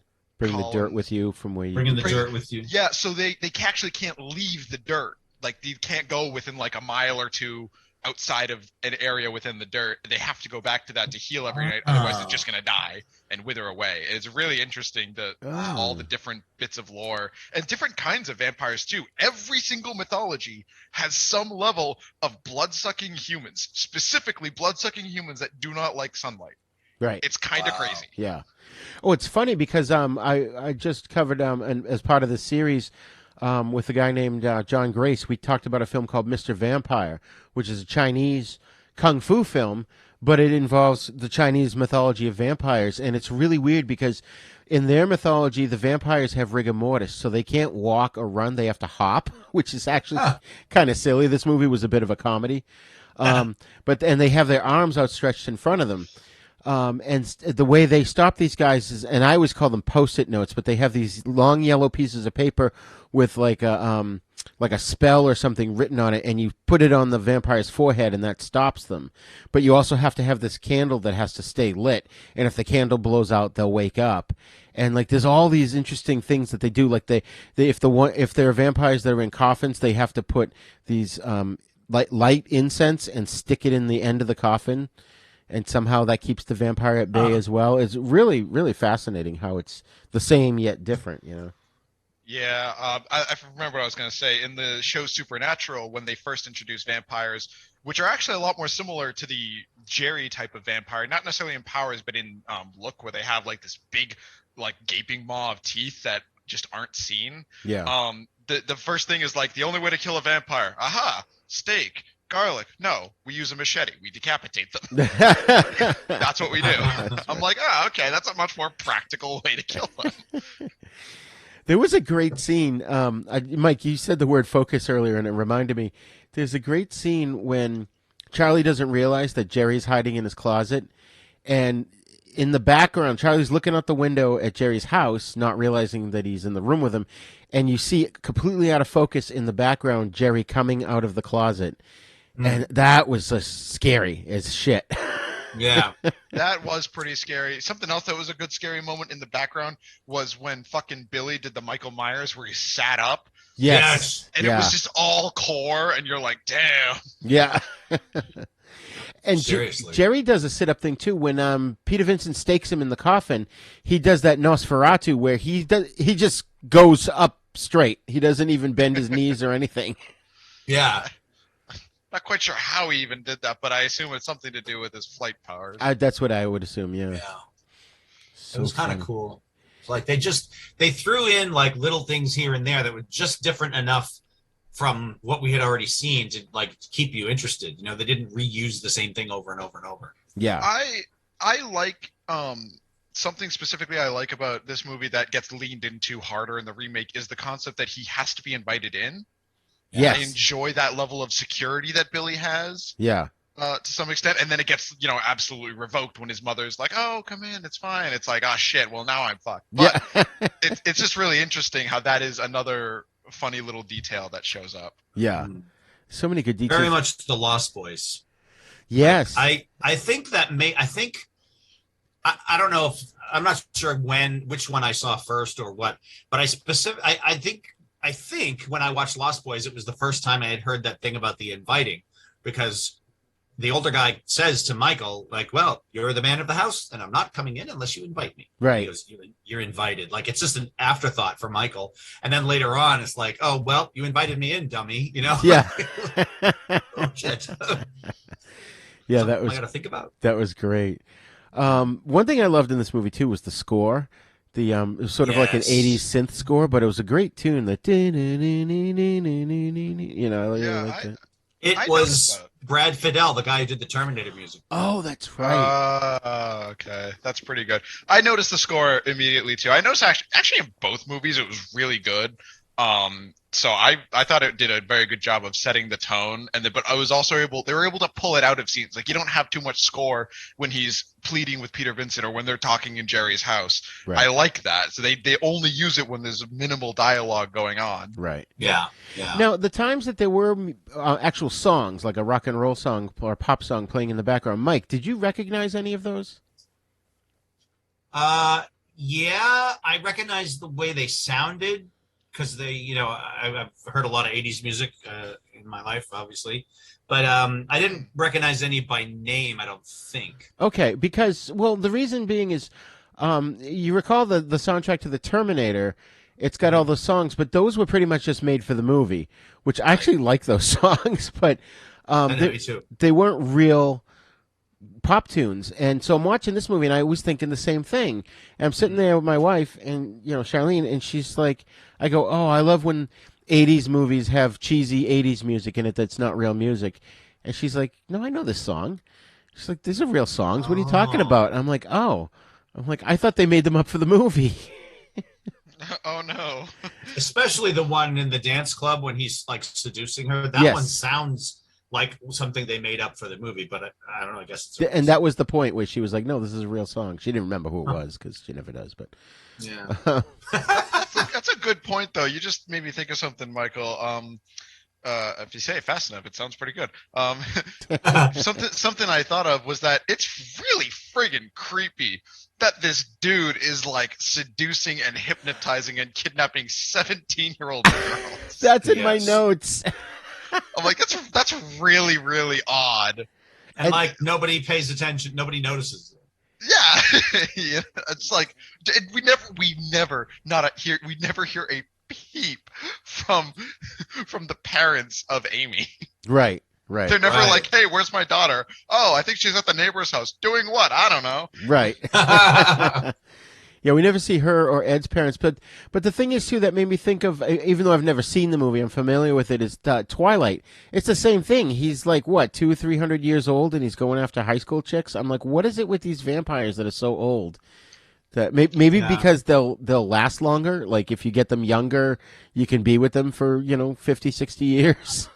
I guess. I don't really get it. I don't know. With Twilight, I think, he looks really young. Yeah. So from the outside, it wouldn't seem weird for people to see them together. But yeah, in Fright Night, there's a big difference in age. Something that's actually a decent point that is just now occurring to me is if vampires are biologically immortal, can be killed but don't die of old age, that means that if you're bit at a young age, your brain's not going to develop. You're not going to get any more mature than you are now. Right. You might get smarter, but like you will not just innately have a level of wisdom anymore that you would normally get if you were like age 30 versus age 17. So I think it's really funny when we have people, like Edward Cullen or an older vampire like Jerry, who they have these two different demeanors, where Jerry's just like, keep to myself, draw people into me instead of having me going out to them. Whereas if he bit a 17-year-old girl, he would be stuck with a 17-year-old girl. Right. Isn't exactly the best course of action. No. And obviously the reason he likes Amy is that she resembles the chick in a portrait that he's got in his house, that's such an old trope. But that was actually what sold Chris Sarandon on being in the film, was one of the things. He liked that aspect of it. But they've done that so many times in movies. Yeah. But they didn't hit you over the head with it, though. Like you said about the pencil in his hand. Right. It was like they showed the picture early on, and then you saw you saw the girlfriend. When he saw the girlfriend, he was staring at her, and you sort of realized, oh, that's probably why. And then toward the end, she's looking at the painting, and he just goes, oh, it's someone I used to know, or whatever. But they don't like dwell on it and be like, oh, you're like just like her, and it was, they don't make a big story out of it. It's just like. That's a good point, because I've seen that in other movies where that's like the guy can't stop talking about it. Yeah. Explaining his plan. It's just funny. It's an old trope. I like that, though. But it's funny. I got in my notes here. It's creepy that old vampires are into high school chicks. It really is. But it's not even a territorial thing. Like you walk into Jason's, area, yeah, okay, fine, you get killed, it doesn't matter who you are. But this guy's actively hunting young women. Right. It's really Yeah. weird. Even the hookers he was hiring, before Charlie started messing with him were, like 23, 24 years old. Yeah, they weren't, But I guess Yeah. if I was a powerful vampire, I wouldn't necessarily. I mean, younger women, are sexier to some degree. So if I'm a vampire and I have the opportunity to, entertain myself with any kind of female thing, then something between like 15 years old and, 30, somewhere in that range is going to be probably my first choice. And you could probably argue that maybe somehow the blood is better because it's younger. I don't know. Maybe.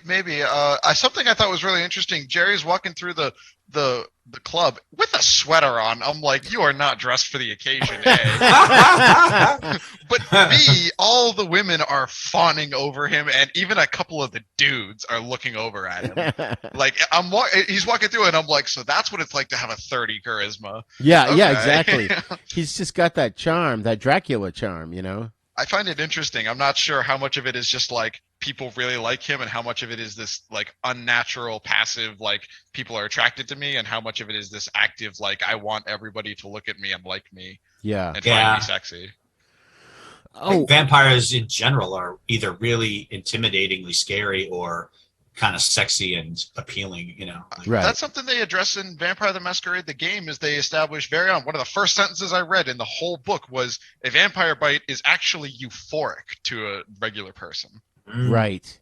which allows them to get in more bites and stuff like that. And that's how it was in the movie Only Lovers Left Alive, is when the vampires drank the blood, they were getting high.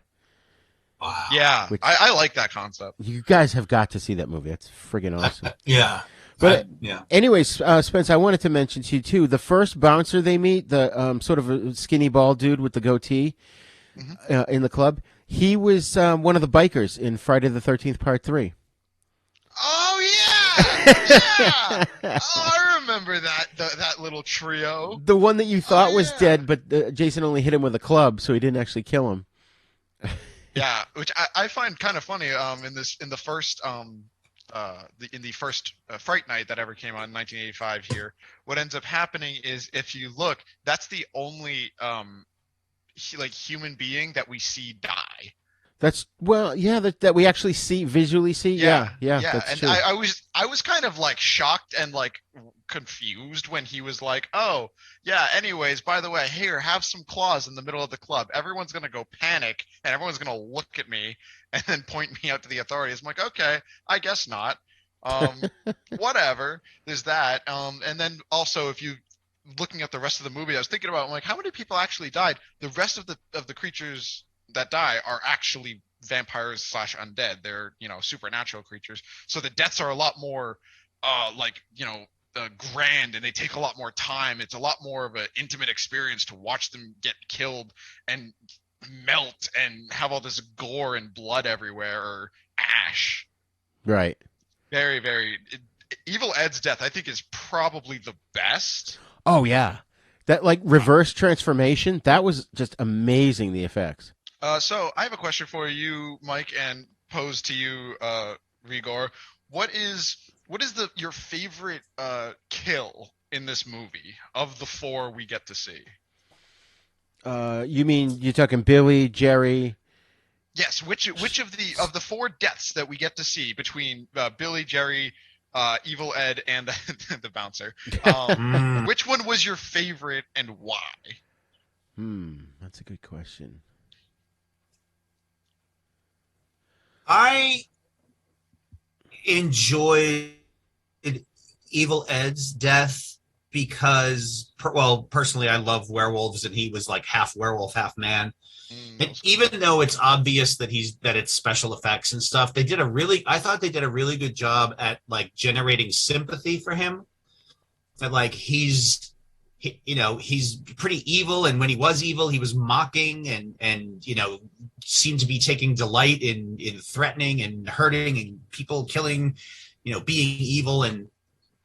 But once he got staked and fell and was changing slowly back from the wolf into himself, even Peter Vincent was like, he knew that he had to kill him at that time, but at the same time, he felt sorry for him. And, he's like, starts almost like reaching out toward him, and then he thinks better of it and he steps back. But yeah, I mean, I guess finding, hearing Evil Ed's voice at the end, right before the credits, was a little bit of a relief in a way, even though I was thinking, oh shit, he's still alive, maybe. But just he was in so much pain and agony, and you could just see it as he was going through the stages of turning back to human, and that really affected me, because it creates this double feeling for him, like, well, he's a victim, he's suffering, even though he's evil, and he would have killed Vincent. And so Vincent had to kill him. So but at the same time, inside this evil character, this killer is this, scared person, and just in so much pain. The fact, like, you always think about killing something, you kill it quickly, right? Like, chop his head off, or like stake him in the heart, he goes down. But to watch him like being in agony and like clutching the wooden leg that was in him, and that was just really messed up. Like, it was great, but it also makes you feel mixed emotions, Yeah. I have to say, it was very sad. I saw this in the theater and with my parents, and the Billy death surprised me, because I didn't understand. I was like, what the fuck? Why is he melting? That's stupid. Yeah. It took me, a few years to sort of figure out who or what kind of character Billy was. I liked when Jerry gets the sunlight right in his face and he gets blasted in a bolt of fire and shoots across the room. I remember, jumping at that.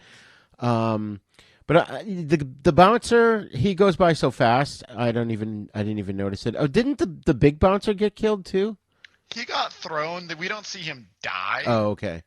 But that is a showcase of strength, where this is really fucking big ass fucking dude. Yeah. And Jerry just lifts him with one hand by the neck. Yeah. But I'm gonna have to agree with you, My-Kill, that the Evil Ed death is probably my favorite as well. Mostly because I loved Roddy McDowell's reaction as he's watching this poor kid die, and he's just got the tears coming out of his eyes, like his whole acting, you could just see it on his face, what he was feeling at that moment. And I just love that scene, except for the fact that he takes the fucking wooden stake out of Evil Ed's chest and goes off with it. It's like, well, you have 3 others, leave it in him. He's going to come back to life if you do that. Yeah, I found that an interesting move, and I was just, I was thinking about that. Something about Evil Ed, though, as a character, is they don't really establish. When I was a kid, I thought he was like Brewster's bully. I really didn't see him as like Brewster's friend in any capacity. And then I rewatched it, and I'm like, okay, I guess they have like this weird, like, kind of casual friendship where they're kind of there for each other when they need it, but then they're like also not really all that close and all that stuff. But then when Jerry gets to him, and Jerry's not like, okay, cool, I need to kill you now. Jerry's like, I know what it's like to feel very weak and feel bullied and, be on the receiving end of all this harassment and trauma. Let me make you strong. And I'm like, that's such a good argument. I see no reason for Evil Ed to like say no to that, because at that moment he also realizes, aha, vampires are real, and aha, this is my only shot at actually living through this. Right. Yeah. That's a good point, because there's another line of dialogue that gives a little exposition about Jerry's past without over expounding it. And, and it also shows you too, you kind of realize, geez, maybe they never actually said it, but did you guys get the feeling that Ed really didn't have any friends except for Charlie? Yeah. And they didn't have to ever say that. That's one of the great things about this movie, is all this stuff that goes unsaid, but you still get it anyways. Yeah. What about you, Spence? What's your favorite kill? I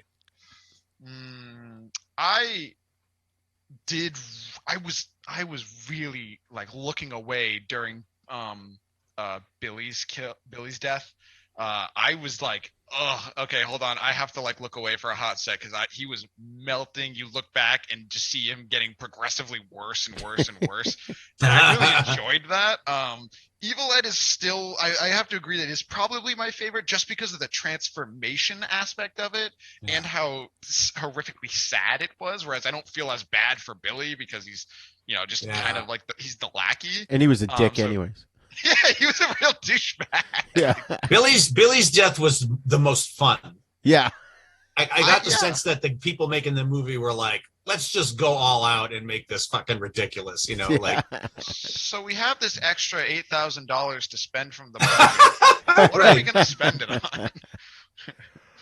And then he finally reaches a point of, decomposition where his skeleton just kind of, explodes and falls down the stairway in a pile of Lego pieces practically. Yeah. And then his skull just kind of slides over on the floor by itself. I thought that was kind of a cool moment to end the death with the skull sitting there staring at the camera. Right. That was awesome. And Spence, earlier you mentioned about the fog in the house, and that's the one thing watching it this time around I was like, what? Because it looked like literally from all over the house fog was pouring out of it, which looked cool, but why? I didn't get why it did that. That's why I think my theory is that one of his powers is being able to transform into fog. That's Jerry literally leaving the house. Oh, okay. Without being seen. Right. Interesting. I thought that was cool because I'm sitting there because in some lore that is a vampire ability to turn into mist and stuff like that. Dracula has been known to do that in a couple of iterations. Yeah. So that whole thing, I was like, oh wait, shit, that's Jerry. Wait a minute. But there is at least one shot though where it looks like a lot, there's a lot of it pouring out of the house. So it's almost like it seems like it would take him some effort to generate that much. But maybe it's just one of his powers is to create that sort of atmosphere, obscure people's vision of him by conjuring up this mist or something. Right. Yeah. And just real quick, jumping back to all the special effects shots, I remember seeing all those in an issue of Fangoria magazine. They had them all over, and I think I had already seen the movie at that point, but it was really awesome just to see them in pictures. Yeah. Sorry. No, is it? I just want to say something about the cross and the faith and stuff. So when Jerry first comes into Charlie's bedroom, there's he's pinning Charlie against the wall where the window is, and Charlie starts bringing up the little gold cross that he has in his hand, and without even looking, the vampire grabs his arm and holds it away from him. And they don't say anything about faith. It's just, da-da-da. Then later on, they're in the... then Evil Ed goes to kill Peter Vincent, and Peter Vincent picks up a cross and puts it on Ed's head, and it burns him, and he, freaks out, right? Yeah. So then later, they go to the house, and Peter Vincent tries to use the cross on Jerry, and Jerry laughs at him. He says, well, that's not going to work unless you have faith. And I thought, well, wait a minute, why did it work on Ed? If Vincent used the cross on Ed and it worked, so why is it not working on Jerry? I have actually a thought about. I was thinking about that. So what makes Jerry different from Ed or anybody else that is a vampire? One of my favorite points of dialogue is when Ed goes full vampire, and I mean mentally. After he's been damaged by that, he starts going into the master is going to rip you apart. He's going to kill you slow. Yeah, you better be scared of him. So that leads me to think, and that there are some things that vampires can do innately, like turning into wolves and stuff like that. But then even worse is that at some point there's a hierarchy where Jerry is a superior being to Ed, and that's why the cross will work on Ed no matter what, whereas on him you have to have faith. It's no longer just a simple geometric shape that is alien to you. Yeah, I think maybe at that point Ed hadn't made a kill yet, so he wasn't possible. He hadn't quite crossed over to that level of power. Maybe, I don't know, but well, I was going to say that's what I was thinking, is that he was at that moment was newly created, so he was such a low level vampire that the cross would work on him, even if, because you got to figure Roddy McDowell had some kind of faith because he was using it as a weapon. It just wasn't enough to hurt Jerry, but it was enough to hurt Ed. Yeah. It's interesting that he says he's actually the Jerry, the vampire, actually says the thing about faith twice. Yes. You know, yeah. Like the first time, like, oh, you have to have faith, and then it happens again, and he's like, that's not going to work.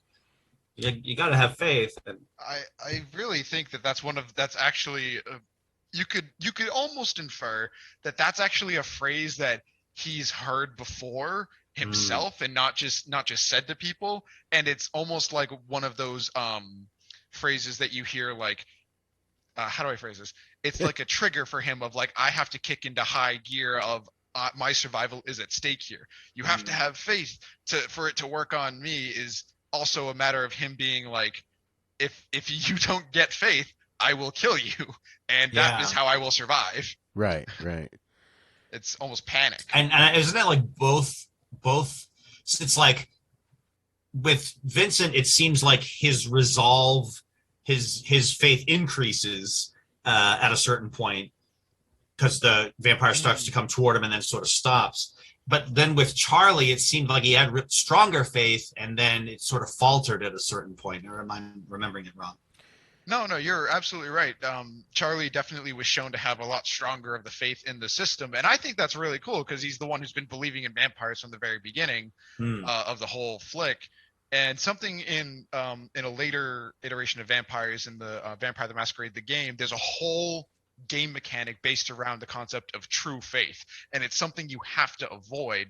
And it can be any of the major religions. It can be you just have to have true faith that there is some sort of higher being, some sort of celestial being that is going to protect you through this symbol you have, which I thought was cool. And in another iteration in Castlevania, they said, well, vampires are just a super predator, so if you show them geometric shapes like a cross, it screws with them, it screws with their brain. And I'm like, that's such a cool idea. Like you could mix that of the whole, like, geometric shapes screw with them, but also the faith terrifies them. Right. I thought that was a fun weapon throughout the movie, and it's definitely not unheard of. Right. Especially when you described him as demonic. Yeah. He was very demonic. Oh yeah. I think there was another movie too where somebody said something about faith, and the person like took a moment to kind of close their eyes and think inside themselves, and suddenly like was able to like bring this stronger feeling of faith, maybe something they had when they were a kid. I forget what the other movie was, but there was a movie like that where the person like had to generate faith inside himself for the cross to work. Was that Bram Stoker's Dracula? Oh, I don't know. Maybe. That's a movie I want to revisit because I remember not liking that movie. Yeah. And I have to. I didn't like it either. Watch it again. I think watching it again might be different. But yeah, so one thing I didn't get when I was a kid, and I kind of get it now because I've seen it done similarly in other movies and TV shows, is when Amy transforms and she has this like giant mouth. Which, as a kid, I just totally didn't get that. I'm like, what the fuck? That doesn't make any sense to me. Why? What am I seeing here? Now after watching, like you said, Spence, The Strain and other movies, I think even like Blade 2 and stuff, it's like, okay, I could kind of see that now. I could kind of buy it. I didn't buy it at first. I remember thinking it was kind of stupid. I think they were trying to make her ugly also. Like there was a shift from her being seductive and, she still looked kind of hot. She had her eyes were weird and she had fangs, but she still had the nice lips and the pretty face. And then there was her a point boobs at which were bigger. She just went, and all of a sudden it was like, oh fuck, she's ugly and scary. Yeah, and her boobs were bigger. I thought that was funny. Something I found really scary about specifically Amy being the vampire was I will always be terrified of that like cheekless smile where you can see the whole jaw up to the joint. Yeah. I always freak out at that. So like, Jerry, he's, creepy and demonic, but he's not like immediately, how do I phrase it? Repulsive to me. Whereas when I saw Amy's face, I'm like, okay, that's a lot. That's terrifying. Yeah. And I thought she had like the scariest vampire face because Ed didn't even have that. Ed had the big like tusks and fangs like Jerry, but she had the long rictus grin face. Yeah. It's almost like a snake almost because like the jaw goes way back and Yeah. Oh my God. So let's start to wrap this up. There was a couple of things at the end here I wanted to mention. Obviously, the smashing of the windows to kill Jerry was really fun. That was cool. But I did love that Peter Vincent was finally got his job back, and basically he wasn't showing vampire movies for a while. But he says he introduces the movie and he goes, and now coming up is Mars Wants Flesh. And I'm looking at it. First of all, there's no such movie as Mars Wants Flesh. And the movie he was showing was the movie Octoman. I'm like, what the fuck? I don't know if you guys noticed that. It was like this, humanoid-looking octopus dude was really horrible costume. I didn't even notice it. I saw it. I thought it was funny. Yeah, that's a real movie. I don't know why they even just say Octoman. I guess Mars Wants Flesh sounded better. But the theme song called Fright Night I saw in the end credits was actually performed and written by the Jay Giles Band, which I didn't know. Really? Yeah. Fright Night! They had a couple of the clips. They had Premature Burial. They had some stills, I think, in like Peter Vincent's house and in maybe one or two of Charlie and I was going to say one or two of the kids, so like Charlie and Ed's room. There was a poster for like Frankenstein meets the Wolfman, House of Dracula. I think even Peter Vincent had a Fangoria on his coffee table. But now the movie was originally supposed to end with Charlie and Amy making out on the couch as Peter Vincent's show is playing in the background, and you hear him say, "Tonight's creepy crawler is Dracula Strikes Again, obviously about vampires. You know what vampires look like, don't you? They look like this." And suddenly Peter transforms into a vampire on live television as oh my God! Watch, yeah. Oh Jesus!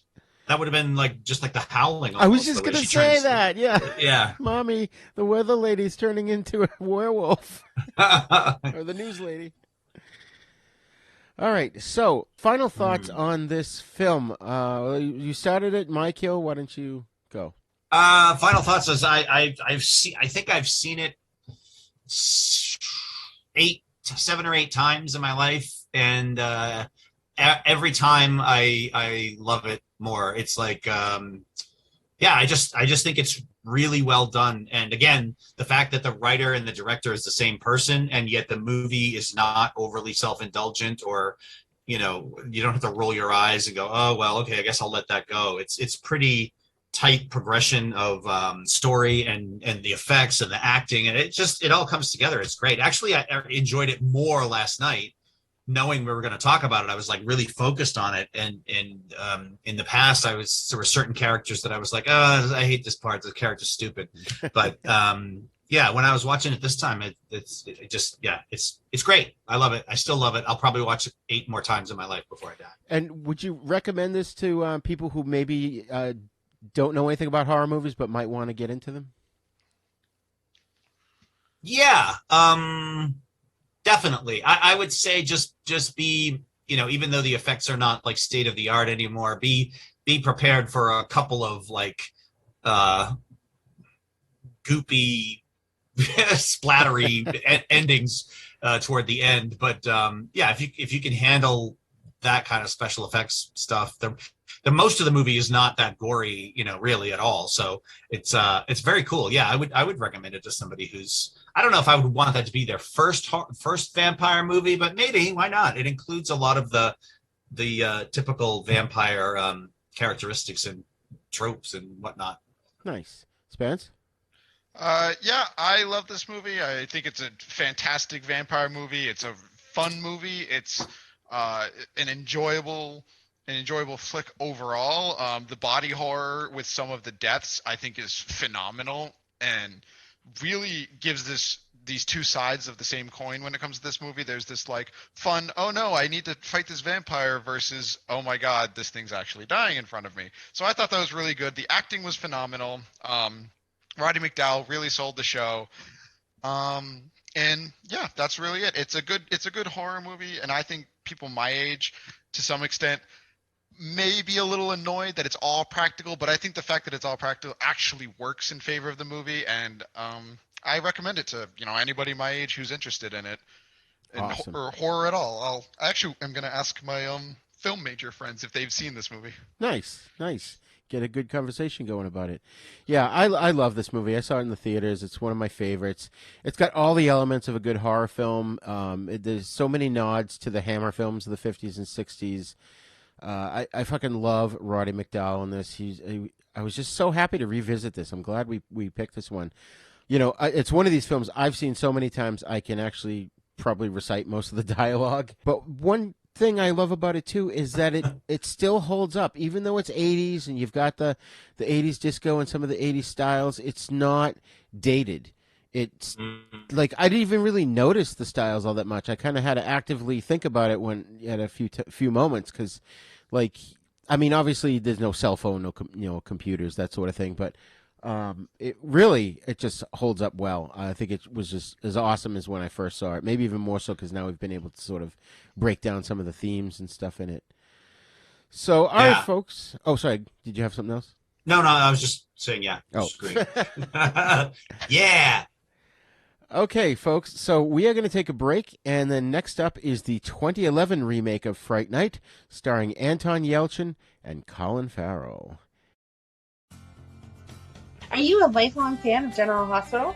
Are you a new fan who wants to know more about the history of the show? Do you enjoy talking about the show with others? Do you find yourself yelling at the TV? Is your self-care an hour a day in Port Charles? If so, we invite you to join hosts Amanda Kimmel and Shannon Coach at the place where all the hidden conversations take place and secrets are revealed. Meet us at Pier 54, a General Hospital fan podcast. Hello, this is Rod Barnett. I'm the host of The Bloody Pit, the podcast that examines films from across the decades. On The Bloody Pit, we have several ongoing series of shows within the show focused on specific things in genre cinema that I and my co-hosts find fascinating. There's a long-running series focused on Italian maestro Antonio Margheriti's films from the 1960s all the way up through 1990. There's an on-again, off-again series focused on 1970s science fiction films. There's an in-depth look at the Western movies that William Castle made before he struck out on his own and became the horror auteur that we know and love. A look at the classic Coffin Joe films from Brazil. And our long-term project to look at every Universal horror film made in the 1940s. That's a long project, people. It's going to take us a long time. Sprinkled in amongst those are various other episodes focused on other stranger areas of cinema, like Lucio Fulci, Dario Argento, and even some obscure British crime films from time to time. So join me and my rotating crew of co-hosts as we examine the stranger side of cinema through an exploitation lens. Except when we don't. Yeah, you never really know exactly what to expect on The Bloody Pit. So join me for The Bloody Pit.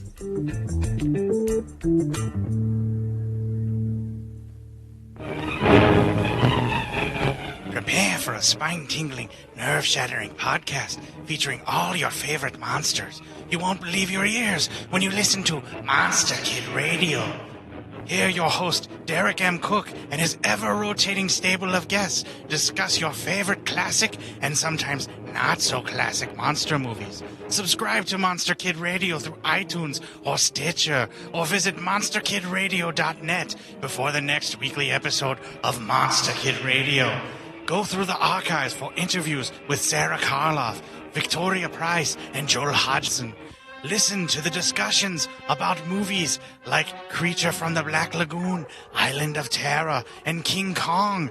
And don't forget convention coverage from Monster Bash and the H.P. Lovecraft Film Festival, Classic Monsters, Modern Talk, and the Head of Rondo Hatton. Only on Monster Kid Radio.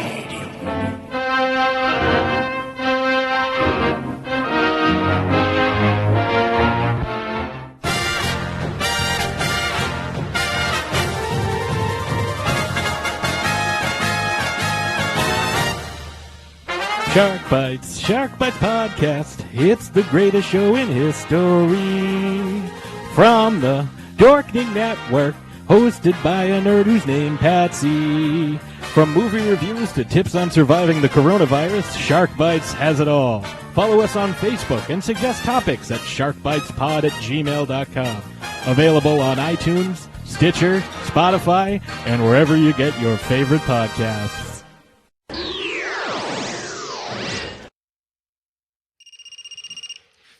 Hey, Mom. Hey, just checking in. What you up to?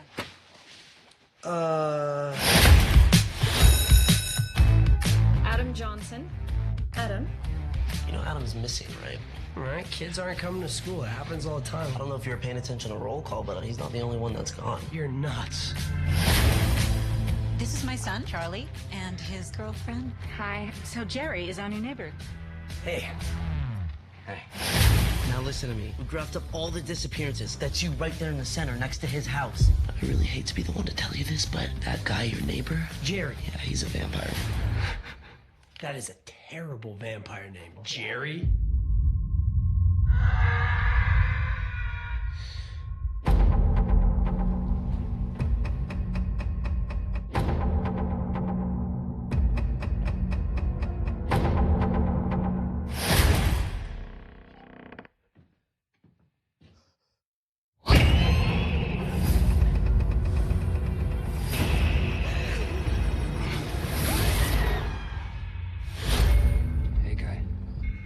Watching me. I've been watching you. Your mom, there's a kind of neglect, gives off a scent. And your girl, she's ripe. It's on you to look out for them, because there are a lot of bad people out there, Charlie.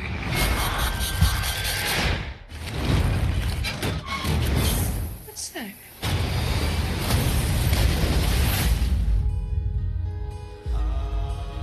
I'm gonna end him or he's gonna end me. That's how it's gonna be.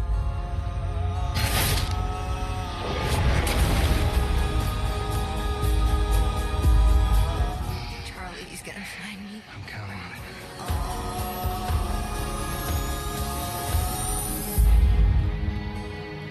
You smell that? It's your fear.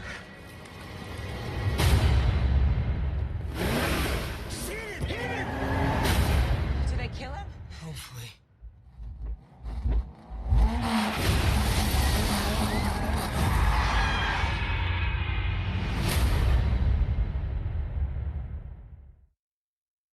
Charlie Brewster is a teenager living in a suburb of Las Vegas, Nevada, who discovers that a new neighbor has moved in next door.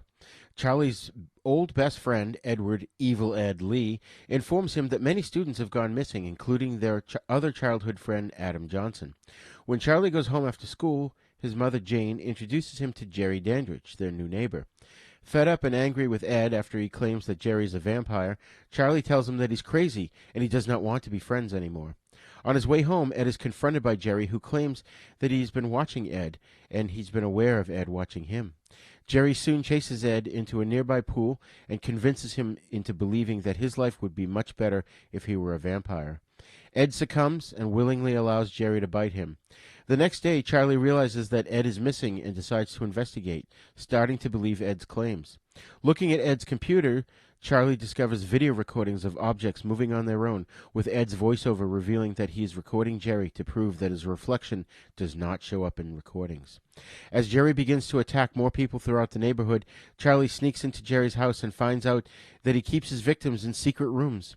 Charlie goes to Las Vegas magician Peter Vincent, a supposed expert on vampires. Peter, however, does not take him seriously and kicks him out. Jerry comes to Charlie's house and tampers with the gas line, blowing it up. Charlie, Jane, and his girlfriend, Amy Peterson, flee through the desert in their minivan. Jerry catches up with them, but is wounded by Jane with a real estate sign stake. Jane is admitted to a hospital where Charlie is summoned by Peter. Upon arriving at Peter's penthouse, he's informed of the species of vampire that Jerry is when Ed turns up. By now, Ed has been fully transformed into a vampire, and he aids Jerry in attacking Charlie, Amy, and Peter. As they fight, Ed lets all of his anger out in his opponent, and Charlie reluctantly kills him. Meanwhile, Amy shoots Jerry with silver bullets, which are rather ineffective, but then injures Jerry with holy water. They then run into a club where they get separated in the crowd. Amy is kissed, bitten, and possessed by Jerry, who proceeds to take her. Peter later refuses to help Charlie and reveals that both of his parents were killed by a vampire, later revealed to be Jerry himself. He does, however, give Charlie a stake, blessed by St. Michael, that will kill Jerry and turn all of his victims back into humans. Charlie goes to Jerry's house, where Peter decides to join him after all. They are led into Jerry's basement, where they're attacked by many of Jerry's victims, including Amy. Charlie confronts Amy, and she explains how they can be with each other forever. Just as she's about to bite Charlie, he stabs her, intentionally missing her heart and then escaping.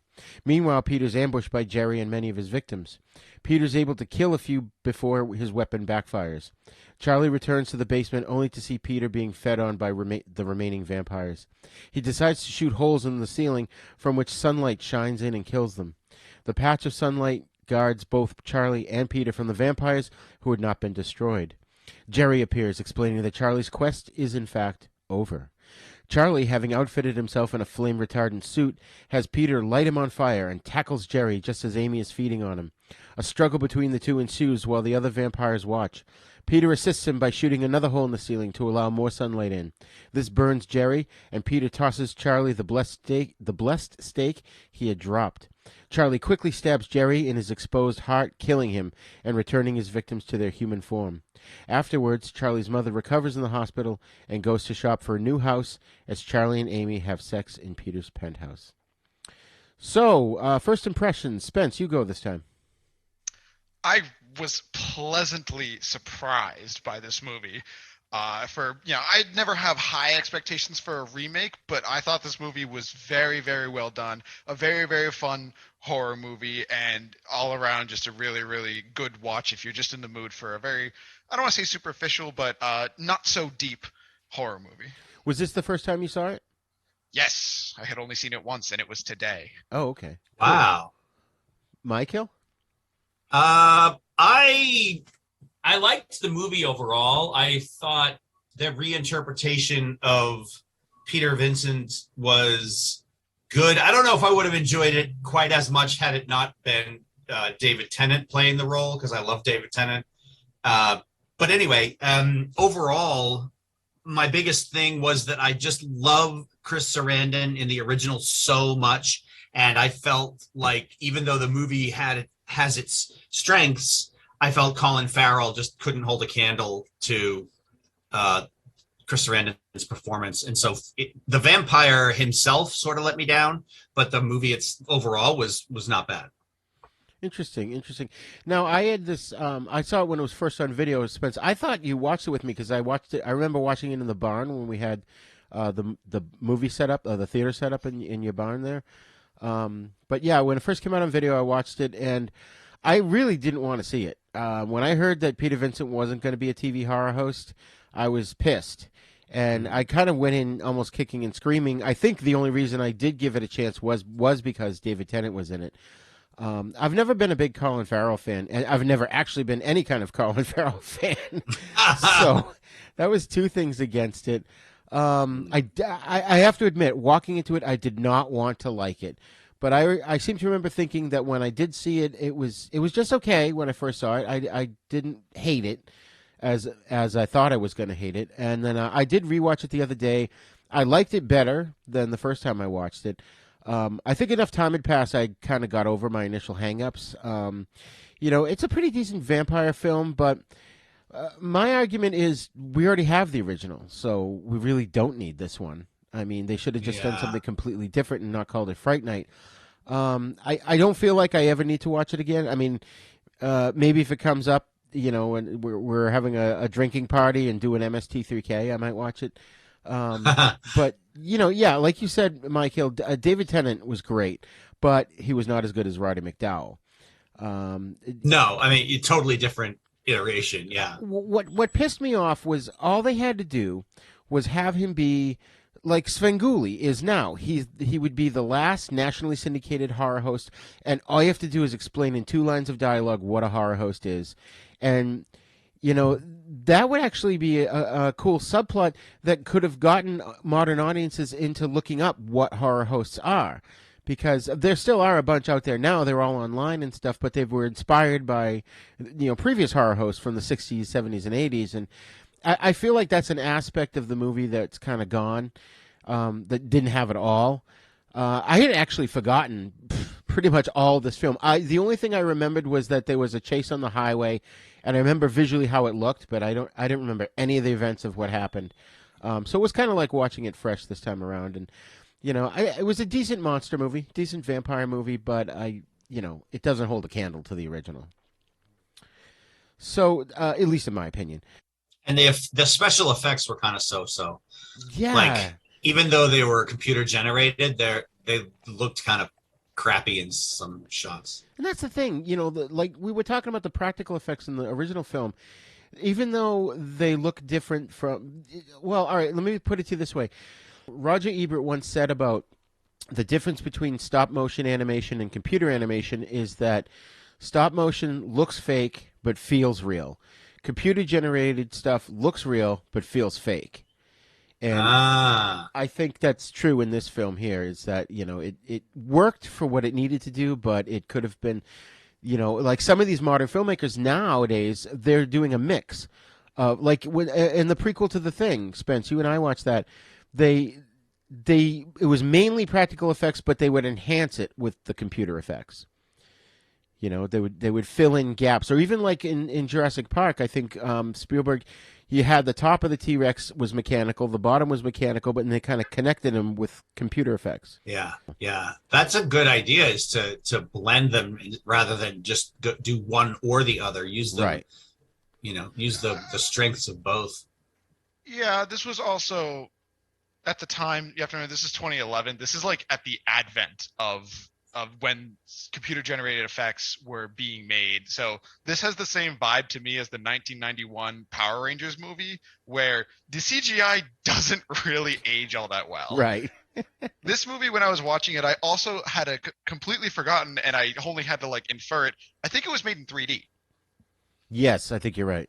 I think that also is a part of why there were so many special effects, because there's so many moments where something flies right at the camera that didn't really need to do that. Oh, yeah. I didn't even think of that until I was doing my research afterwards. I saw that, and I was like, oh, shit, yeah. I was watching, I'm like, oh, yeah, that popped it. Why? I'm like, why did he do that? What was the purpose of that? Overall, I completely disagree with you. I think this movie is different enough from the original that it's actually really good. When you're comparing apples to oranges, yeah, you're gonna sit there and say the one that came out first is the original, so therefore it's the superior. But this movie, in my opinion, is much better written and much better overall in the relationships, because all of the victims that we see actually matter. We don't have to deal with, oh, look, Jerry's hiring hookers and then eating them. We actually get to deal with, he's kidnapping the neighbors and holding them hostage, stuff like that. And it's a lot more intimate. The people we see die and get killed and become vampires are friends and, people that Charlie knows. That, I think, makes it so much more impactful. And then also, I much more prefer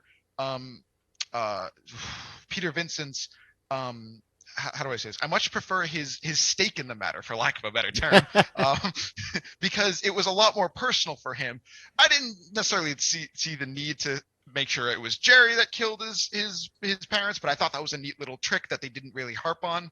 But I did enjoy the fact that he was like, I didn't just collect this stuff because I thought it was bitchin'. I collected this stuff because I thought I saw something, and it was a level of Agent Mulder from X-Files. Like, I want to believe I saw something. I know I saw it. And I really enjoyed that. And then later on, when he comes back, he's like, it was real. Now I have to man up and do it. Yes. Did he have this little character arc? Yes, but it was more than just oh, look, I'm a horror host and I talk about vampires as if they were fake and now they're real. It's a matter of, I now have to confront the reality of my own situation a lot more emotionally. And I thought that was a little bit more impactful than what they had in the original. Yeah, I can give you that. So let's get into the cast and crew here first. It was directed by a guy named Craig Gillespie. He directed 22 things. I haven't seen any of them. The only one that actually, the title I recognized was the movie Cruella. Other than that, I've never heard of any of his movies. It was adapted from Tom Holland's script. Now, Mike, you should know this name. It's a lady named Marty Noxon. Does that sound familiar to you? Yeah, she was like a producer on Buffy or something. That's right. She produced Buffy, Angel, Prison Break, a ton of other TV shows, and she also wrote for them. So she kind of knows her way around horror. I'm surprised that this movie didn't. I just felt like, and I didn't really want to bring this up at this point of the game, but I felt like whoever made this movie hadn't seen the original and it didn't have the passion for it. They hit all the beats, or most of the beats from the original movie, but they just kind of went and did their own thing. And I didn't feel it was so much an homage as it was like, oh yeah, the producer said we have to have a scene where you don't see him in the mirror, and oh, we have to have this scene in it. That's what I felt getting out of this movie. I don't know. See, okay, so I did a little experiment for myself. What I did was I'm like, okay, I've seen Fright Night the original. I'm gonna rewatch the remake. I'm gonna watch the remake for the first time before I rewatch the original. Yeah. And there were a couple of things in it that were attention to detail focused that I noticed were also in the original. There's a couple of moments. Charlie is sitting in his chair asleep and wakes up to this woman screaming. That was in both movies. They didn't need to include that, but I really enjoyed that as a I really enjoyed that as a callback. I enjoyed that there was a couple other callbacks that happened, and I also like that as a plot point when he kills Ed, who is now a vampire. It's a lot better than Peter Vincent doing it, because they were obviously going for a different take with the powers. They weren't going for as many transformations, although there was a little tidbit of information when he's looking at Ed's notes. Ed's like, they can transform into wolves, bats, and fog, etc. And I thought that was really, really interesting. I'm like, oh, okay, cool. So they didn't forget about it. They just chose to do something different, and thus it made it that much more impactful when Ed's dying, in his vampire way. And he's looking at Charlie, and he's looking at Charlie and says, like, it's okay, it's Charlie, and then kind of you feel for him again, and it actually matters a bit more. I found that in the original there was a lot more of superficial relationships that seemingly, I don't want to use the word force, but they seem to be implemented in a way that didn't really have this emotional didn't feel like it fit into the emotional bubble of what the movie was. Yeah, I can see your point. So in the cast, we've got, of course, the late Anton Yelchin as Charlie Brewster. He's probably most famous for playing Chekhov in the J.J. Abrams Star Trek films. He was also in another movie, actually, the one I mentioned earlier, Only Lovers Left Alive. He was in that. I liked him in this. He kind of gave me this Peter Parker vibe, I thought, in this movie. Did you guys feel that at all? I don't know. I don't know. Just there was something about him being this, teenager with this. I don't know. I just got a Peter Parker vibe off it. I can't really verbalize it. I can see that. He definitely was one of those, a really interesting character, and a lot more interesting to me than the original Charlie Brewster. Because the original Charlie Brewster, there's not a whole lot to care or like about him. Like, he talks to his mom, but the mom kind of disappears halfway through the movie. Right. Okay, yes, he cares about Amy. There's that, but that's it. Him and Ed have this weird relationship, whereas I much more preferred in the remake that they established that Charlie actually turned his back on Ed. He stopped hanging out with him because he wanted to hang out with the cool kids. He started wearing their clothes and talking the way they talk. And then when Ed's like, hey, we were friends up until last year, what the hell happened? It makes me feel for Ed. Don't get me wrong, Ed's still a dick. He's called Evil Ed for a reason. Yeah. but I felt for him a lot more, not to mention as a plot point, I much prefer the fact that Ed was like, he's a vampire, and Charlie didn't believe it first. Charlie had to see proof after Ed was already gone. Yeah, that was an interesting flip they did in this movie. I noticed quite a few things in this movie that they did the reverse of what happened in the original. I much preferred that. I thought that was a much better executed plot of having Charlie have this moment of, I have to come to terms with things, not he's immediately sus of everybody else and we're just going to go with it. Right. So it even makes the idea of the vampire a little more dubious. The fact that it's the geeky kid who doesn't have a lot of friends, Evil Ed, he's at first the one going, he's a vampire, and Charlie's the one who doesn't believe him, whereas in the original, Charlie is a fairly normal, straight-laced kid, but then he's the one running around saying this crazy stuff. So it almost seems to fit, in a way, it seems to fit better to have Ed be the one who's raving, and then first nobody believes it. And keep in mind, we have the perspective now of having the remake and the original, whereas Tom Holland came up with the original concept because he kind of thought of Rear Window, and he thought, what if this kid sees something out his window and there's a vampire living next door to him? And so that's sort of where that plot point kind of came out of. It wasn't until that movie had been done that someone could then go, oh, let's do it this way and see how that works, Yeah. Something I also liked is that when you meet Jerry, there's no reason for Charlie Brewster to, think that he's up to something. He just immediately doesn't like him because both his mom and his girlfriend are immediately infatuated with this guy, right. Which would piss me off too. So I thought that was a perfectly, very reasonable and not. There was a lot more focus in this movie on the mystery of what was going on for the first few minutes. It wasn't until 25 minutes in that Brewster had proof to some extent and real suspect that Jerry's a vampire.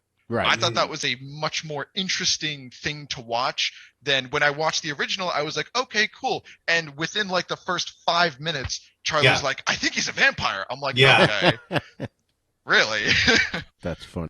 Although that's like a difference in the story to some extent too, that in the newer one, like you said, they spent like 20 to 30 minutes with figuring out that he's a vampire, and then after that was all the other stuff that came with it. Whereas in the original one, it was, you just had to accept the fact that Charlie was just into this stuff to the point where he would recognize it, and then because he sticks his nose in where it doesn't belong, the rest of the movie happens because the vampire gets pissed off at him, and right.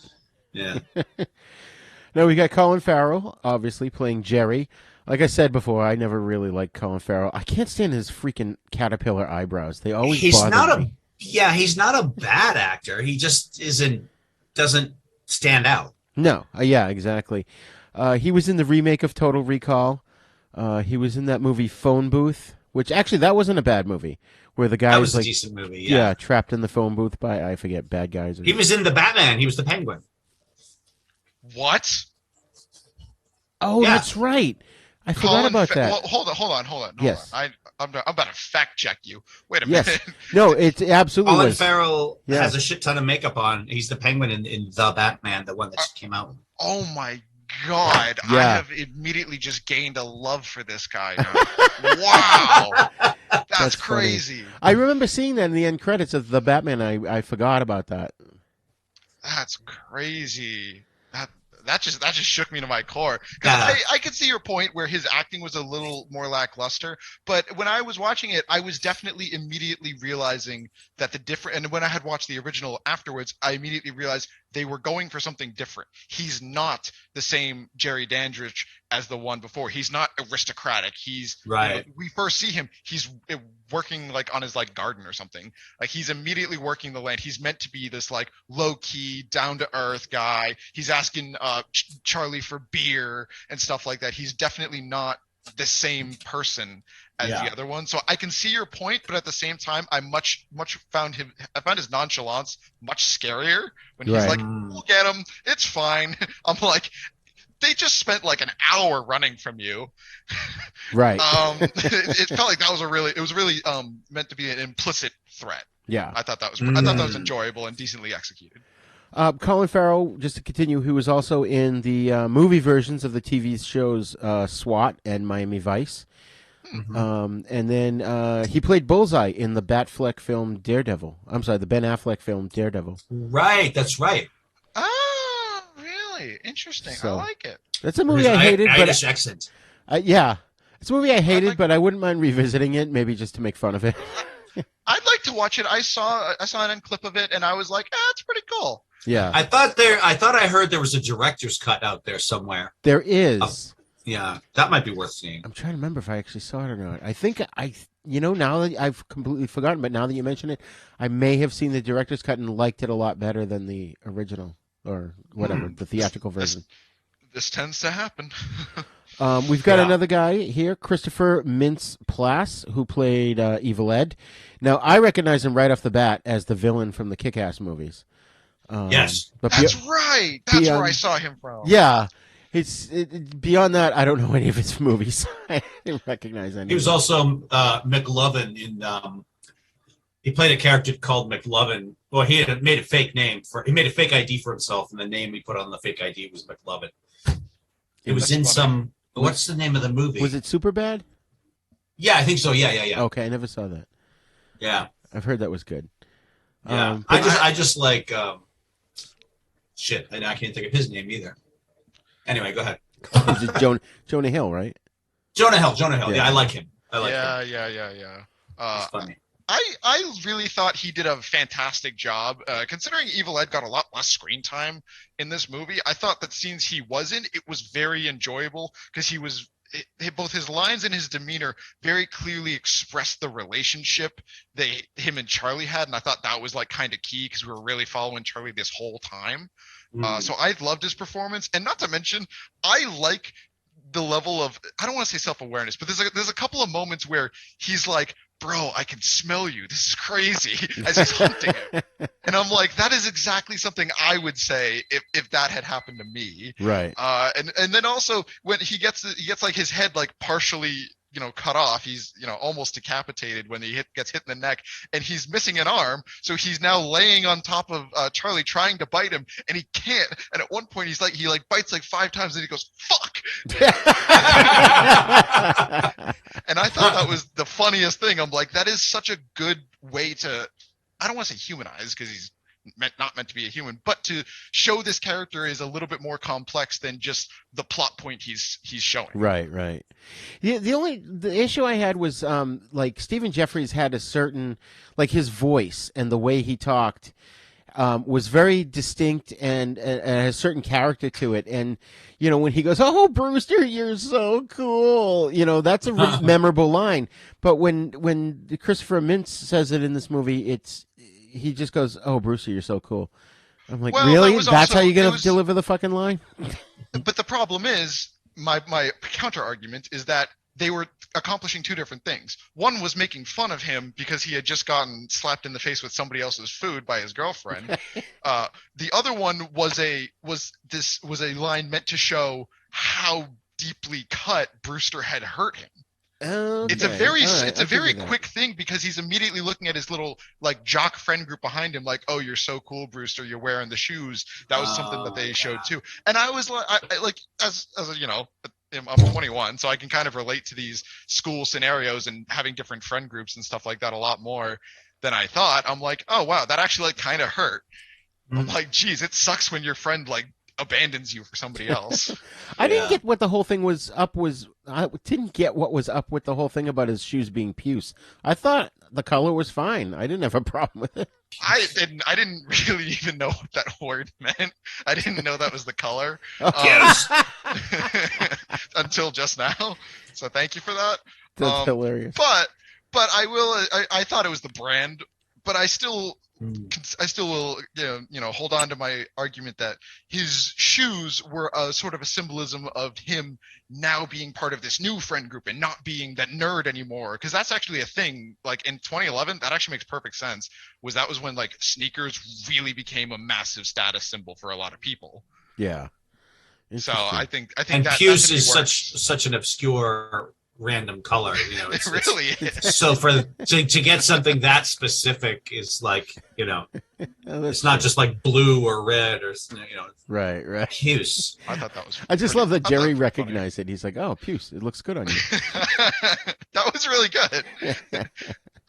One of the videos that I watched pointed something out that I didn't think of at first, and that is just that, not that one movie is necessarily better or worse than the other, but the tone is very different. Like the 2011 one is a little bit more somber. Everybody's pretty serious, which is, is kind of natural, I suppose, to some degree. I mean, the David Tennant character is quite funny at certain moments, but it's overall the movie is a little bit darker and more serious, and I guess some people might say less corny than the original one. But the original one, like we said earlier, has that kind of lighter, like, yeah, this is scary, and yeah, they're in danger, but it's kind of a fun kind of not relaxing, but I don't know. It's but it's and then like in the new one, it's much darker, and people are like swearing all the time, and it's this.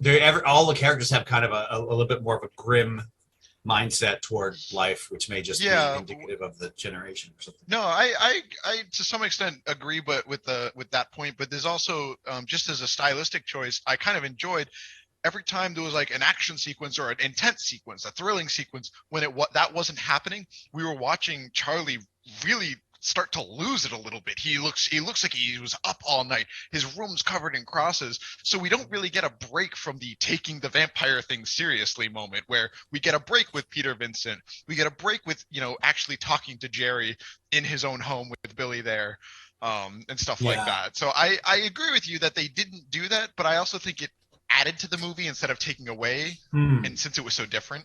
Right. It's just one of those things that makes them different, and I hadn't really noticed it. I hadn't noticed that as a specific thing until I saw this YouTuber pointed it out, and I was like, oh yeah. So, I'm just looking this up real quick because just thinking about Anton Yelchin, there was another movie, and I'm just trying to confirm. He died. Yeah, I referred to him as the late Anton Yelchin. I forget why he died. Was it a car accident or? I'm not sure. Oh yeah, he played Kyle Reese in Terminator Salvation. I totally missed that one. Because I was thinking. Oh, that's right. Yeah. Right. I forgot about that. And it was just something I know. You guys were talking about him, and I was like I was picturing him in my head. I'm like, oh, wait a minute. And I saw him in a Terminator movie in my head, and I was like, oh yeah. So just moving on, of course, the great David Tennant as the great Peter Vincent, the 10th Doctor Who. I mean, he's a favorite of many, many people. I guess he would be one of my favorites. He was, of course, in the TV shows Broadchurch, Grace Point, Jessica Jones, and Good Omens. Just tons of stuff. Yeah. He's actually done a ton of voiceover work, which I didn't know until I looked him up. I've heard his voice in a few things, and I've nailed him. That's awesome. Broadchurch was really good. He was really good in this. He was very good, but he just wasn't Roddy McDowell level good. But I did like you made a good point, Spence, about his character's motivation, which is probably, it's partly why he didn't want to get involved, because all of a sudden this horrible thing that happened as a kid is now come back and it's real. Although he did say at one point didn't he kill a vampire in the past? He only did it once, though? I think he did make reference to that at some point, or I think he was. I'm not sure. I vaguely remember that exchange. I think he was referring to experiencing an intimate experience with a vampire. Seeing it up close and personal, which was when his parents were killed.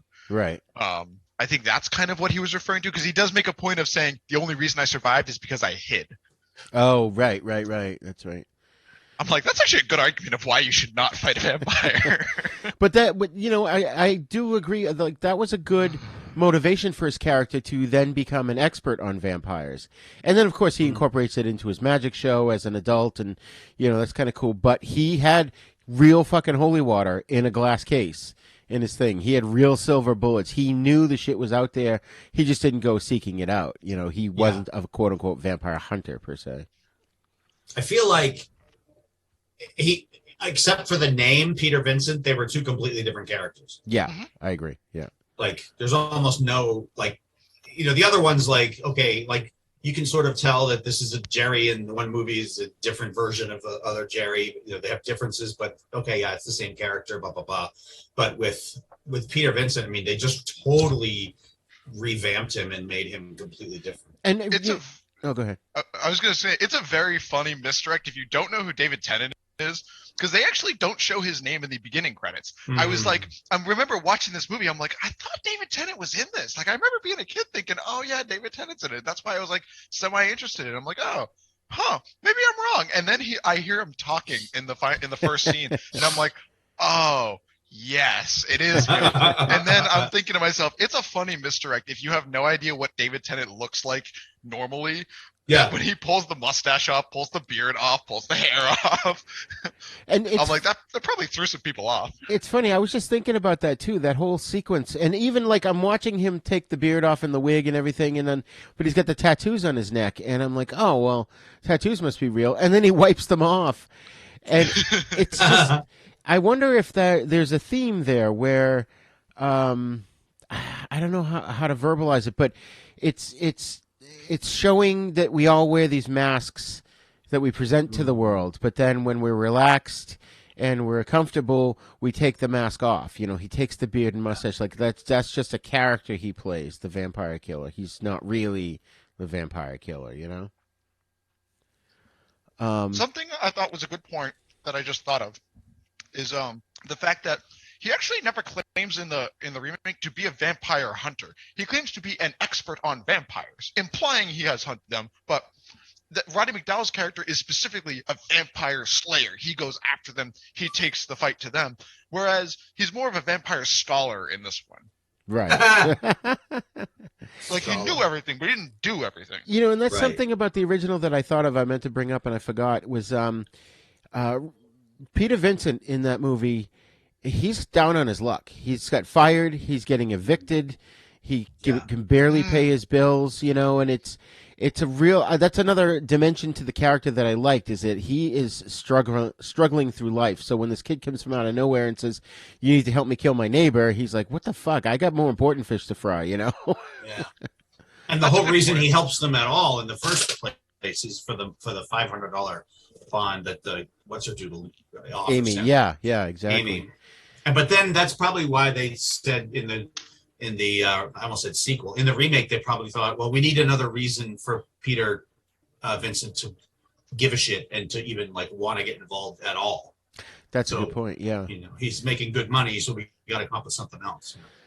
So real quick, rounding out the cast here, we've got an actress who I really love saying her name. It's Imogen Poots. Who played Amy Peterson. Poots.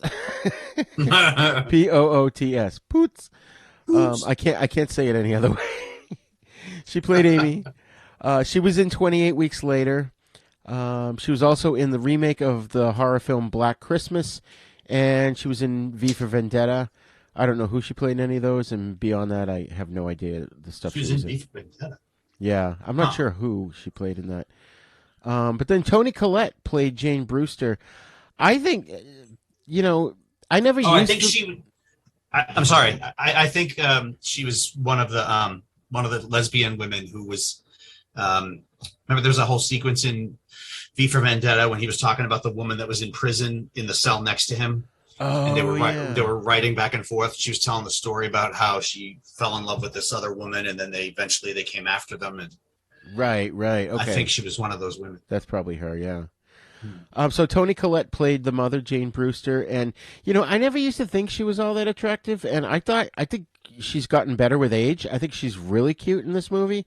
You know, she was in Muriel's Wedding, which is, I really like that movie. I've watched it a few times. And you may remember her as the mother in the movie Sixth Sense. Sixth Sense, yeah. Yeah. Oh, yeah. She was Oh, go ahead. I was going to say, there's a mini series called Unbelievable about a rapist that was, I think, on Netflix or something a while ago. It was on some channels. It's really good. She's in it, and there's another woman who plays well, I know, but I'm just saying, in spite of the subject matter, it's really good because it's their investigation, and these two cops. She's one of the cops, and there's another cop, a woman cop. They have to work together to solve the case, and it's maybe, I don't know, 10 episodes or something, but it's really good, really good. I always thought that show was about a therapist, not the rapist. Huh. Two different things. She was also in Triple X3, The Return of Xander Cage. And like a ton of stuff. So she's a great actress. Yeah. I'm going to drop, so I don't know if you guys have heard this term, but this is what's known as a hot take. For any of my Gen Z listeners, a hot take is basically an impromptu opinion that is rather inflammatory and usually related to other subject matter, meaning it's an unpopular opinion most of the time. Okay.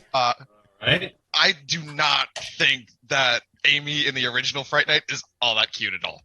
No, I agree. Really just did not find her all that attractive. I found Amy in the new one much more attractive. Yeah. I agree. It's really just it, and that kind of modifies my point. But I actually like that was a plot point, that she is really pretty, and she's still dating Charlie Brewster, who she liked him as a geek, as a nerd, as the kind of person who probably would have hung out with Ed. So I thought that was an interesting plot point for him, that he kind of didn't realize that for a lot of the time. Yeah. They have that whole conversation cool. where she basically explains why she's with him. He's like, "Why are you even with me?" You know. She's like, "I like question. you." I ask my wife that every day. Oh my God! So a couple quick background things. Steven Spielberg apparently provided a great deal of input in the making of this movie, such as storyboarding scenes, and he assisted with some of the editing, which I was surprised to find out. Wow! I don't think his name appears in any of the credits. And I thought it was interesting when I, was watching it this time around. At the beginning, they show you the neighborhood, and it's out in the middle of fucking nowhere. Yeah. I'm like, what the hell kind of neighborhood is this? Is it even attached to a town? And it wasn't until later in the film that you saw, it was like, a few miles from in Las Vegas. It was considered part of it, which I thought was kind of a cool sort of a set in that it's isolated. So the perfect place for Jerry Dandridge, I almost call him Jerry Vampirich, Jerry Dandridge to, basically one by one pick off everyone and create a nest. And, Yeah. I did like that aspect. I did think it's kind of odd that he kills people in his immediate neighborhood instead of like going to Vegas. Like people are flying in and out of Vegas all the time. It's an easy place to kill somebody, get some hookers, get some people that are selling drugs, or like there's like so many possibilities. Well, David Tennant explained that he was building a nest. So what better place to do it than an isolated neighborhood? Oh, I see. Rather than okay, yeah. I thought that was a good point. That was. I think you've got a real good point there, Mike. But I do like that they had in some of the dialogue explaining the vampires a little bit more. We never really got that in the first one. I really do love lore and world building and background stuff and connections in pretty much everything I watch or make or anything like that.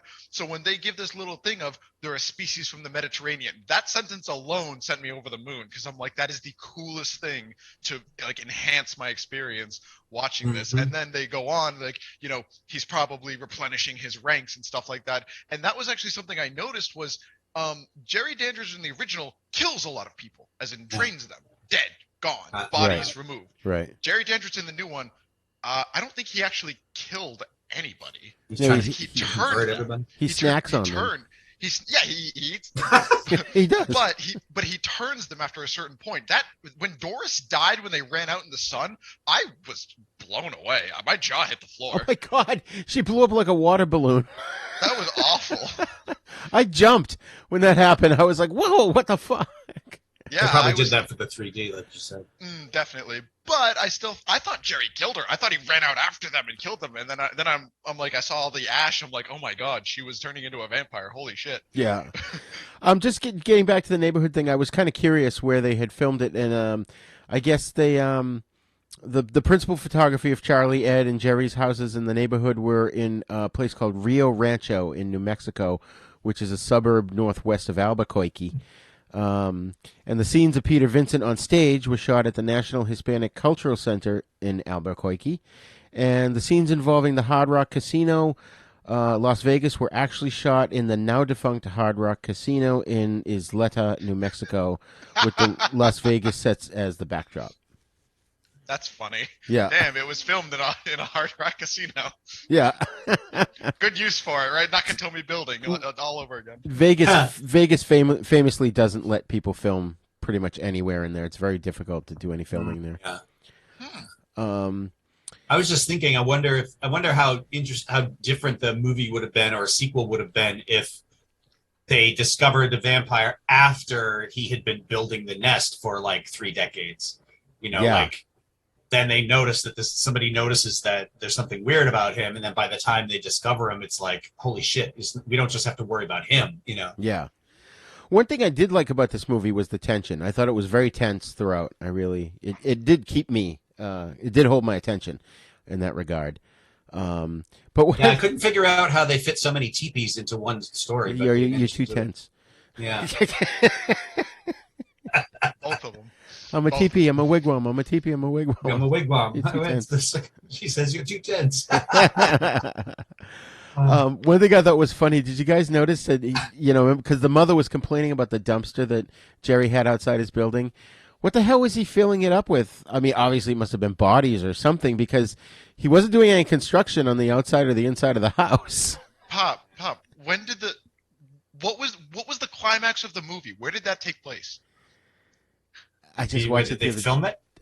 In the basement of his house. Oh, right. I don't think he had a basement that big. When they go in there, it's all dirt and like destroyed. It's not like a room. Oh, that's true. It's just under the house, and that was I thought that was actually a decent point. Was the mom says, "What? He's not building a pool, so what the hell is he doing?"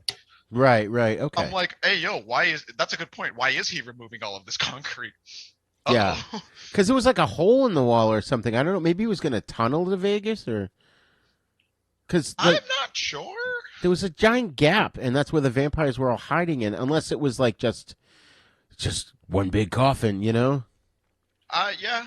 I like that they steered away from the coffin stuff. I thought it was fine for the first one. It didn't change anything, but I'm glad it really wasn't in the second one because it gave this feel of like he could be anywhere and hiding anywhere, even during the day. Yeah, that's true. That's a good point. I thought that was really fun, and I remember thinking, I'm like, oh, we never got to see his coffin or anything, but then I was like, ooh, that's kind of crazy. Also, he turns people in the original as a tactical choice. He gets Evil Ed because he knows it's now somebody to fight on his side and who will take an opponent off the playing field, and somebody who will attack the friends and Peter individually and stuff like that. In this movie, that doesn't happen. He just turns everybody at a certain point. Oh, okay. Yeah. That's true. I thought that was an interesting moment when I'm like, oh yeah, so he sent Ed after what's his face didn't just like leave him in the basement to hide and rest, because I don't know if you remember the one of the best friends there. God, what is his name? I have it written down. One of the best friends. Let me just take a look at the cast here. It was Mark. He was like kind of the jock-looking one. Oh yeah. He was played by Dave Franco, who was the younger brother of James Franco. Oh, I didn't know that. Yeah, I found that out on the Amazon trivia thing. I thought that was pretty neat. And at a certain point near the end, he gets attacked by Jerry at one point, but he shows up at the end. He's in the basement, ready to go toe-to-toe. So I was thinking, I'm like, well, it makes perfect sense that Jerry sent Ed instead of Mark after. Right. It's a lot easier to kill your new friend that you know superficially who's now trying to kill you versus your old childhood friend. Right. And that was a scary scene when the two guys are sitting in the car sort of looking at Charlie's house, and then all of a sudden Jerry shows up and yanks him out. That was good. That was scary. One actor I forgot to look up too was Emily Montague. She played Doris, because I remember just thinking that Doris was freaking hot in this. And when I looked her up, I didn't realize, you guys wouldn't know, but she played a character called Abby Devereaux on Days of Our Lives, who just recently got killed off on the show. She'll probably be back soon. But so, yeah, they literally, on that show, there's this mad scientist who brings people back to life all the time. Oh, my God. Very funny. But she was also on, it was Boston Legal, I think. Yeah, it's the one with William Shatner. She just did a lot of stuff. I kind of forgot about her. But I just remember thinking, oh, she was really hot. And then I forgot to look her up. But there was something, where was it? I wanted to mention. Oh, yeah. When Charlie's in Jerry's house and he finds the secret room with all the other rooms, where he's keeping people prisoners, snacking on them, whatever. When he peeks through the peephole and Doris slaps her hand against it, that scared the shit out of me. I jumped out of my chair. So I thought that was effective. There are a lot of good moments in this. I'm not shitting on the movie. I just don't. I don't know. I like I said, I just feel like we've already got the original. We didn't need to have it's hard reimagining. Yeah, I mean, I don't really mind a reimagining if they go in a different direction and they're not trying to, like, it's just a different interpretation of the similar idea. Right. I don't mind that in some cases. It's just I'm so attached to the original that it distorts my ability to be objective about the new one to some degree. And that's the thing. Like for example, no pun intended. The John Carpenter's The Thing is not a remake of The Thing from Another World. it's a retelling of the source material, which was the short story Who Goes There. So that I totally can forgive it. Plus, it's a fucking awesome movie, but they're both good, the original and the Carpenter's version. Thing from Another World was surprisingly good. Yeah, I remember watching it. That was good. Oh yeah, it's so awesome. And but like a movie like this, and I'm not saying this specifically, but when the original is just the original and it's not based on any of the source material, I always give it a much harder time than I would if, but they're both based on the same book, but one told it one way and one told it the other way. You know what I mean? Am I making sense here? Yeah, I see your point. I personally think this movie has a much better and much more cohesive plot going forward, not in the sense of events, but in the sense of characters and their relationships, because it's a lot more impactful, like I said, when we get to see that the friends of Charlie Brewster being turned, his neighbor that he kind of has this like small little crush on, she ends up dying entirely. He has to kill his best friend versus Peter Vincent doing it. And I really liked that. I thought that was a much more well executed movie use of characters than what the original was doing. Not to say anything bad about the original, but I think in turn the kills in this movie were far less like exciting until the very end. Whereas in the original, they're a lot more graphic and drawn out, and I really enjoyed that. And there was one. Oh, go ahead, Mike. No, go ahead. Go ahead. Well, I was going to say there was one scene that I really loved was when Jerry's got Doris and he's carrying her out of the room, and she looks over, and I think he might have been biting her while he was carrying her. I can't remember. Was he? He was. When she like looks at him and like she puts her finger up to her lips to tell Charlie to be quiet. I love that moment because she knows she's a goner, but she's going to try and save his life by telling him to be quiet. I just love that moment. Yeah, I definitely thought that was a really nice way to kind of connect us to this story. Also, as a plot point, I much prefer this Charlie Brewster to the original because he is much more self-sufficient. They were very much clear of the let's go to the cops in the first one, and like they knew that was a terrible idea. Yeah. Whereas in this one, Charlie Brewster he's just gonna go to the hunting store, buy all this fire retardant gear, buy all of these things to hunt vampires, and he's just like, I'm gonna go hunt a vampire, just to the clerk, and the clerk's like, yeah, right, whatever. I thought that was really enjoyable. This was a much more self-sufficient Charlie Brewster. Not to mention, the mom was a lot more involved in this plot. That fire retardant suit, that whole thing at the end where he lights himself on fire and then gives Jerry like a bear hug and won't let go of him. I was like, that was fucking awesome. He hooked himself to Jerry, or he put a cable around him and hooked it to himself, so Jerry. Oh, did he? Oh, okay. Yeah. Jerry definitely could not. What a great idea! Light myself on fire and tackle the bad guy. Like that was so cool. I didn't notice he was wearing fire retardant gear, but I really enjoy when David Tennant's like, a vampire on fire isn't thinking clearly, and then he's like, well, how do I stake him if he's on fire? And then I'm just like, I love that they didn't have to go so hard of like him explaining the plan either before or after. It was just a matter of, by the way, this was your plan. He's like, what? Right. Right. Light me. Okay. I'm sorry. I have two things I want to say before I forget them. I've been like holding them in the side. The first one is really brief. It's just, I think personally I have a bias.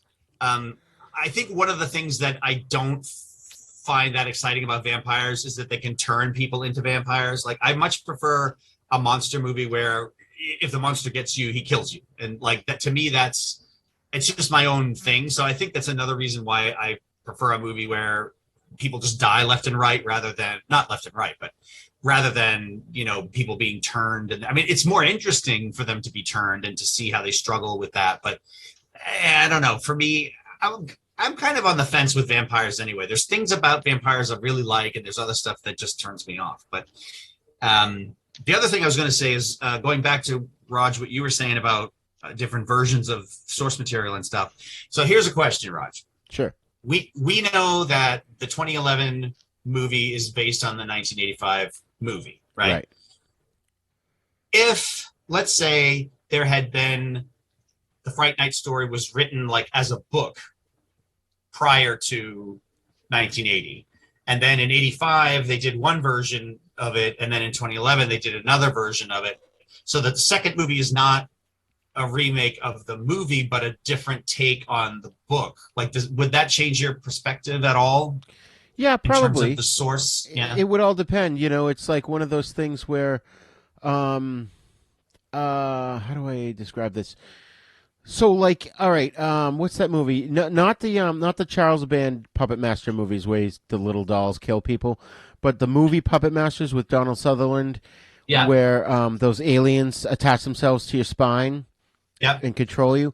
I read the book to that, and in the book, it attaches itself to the main character, and the good guys manage to remove it. But then they realize they need, and when it attaches to the human, there's a symbiotic relationship, and they kind of share a mind. So the good guys remove it from him, and then after a while, they realize, shit, we need to find out what's going on. We need information on these aliens.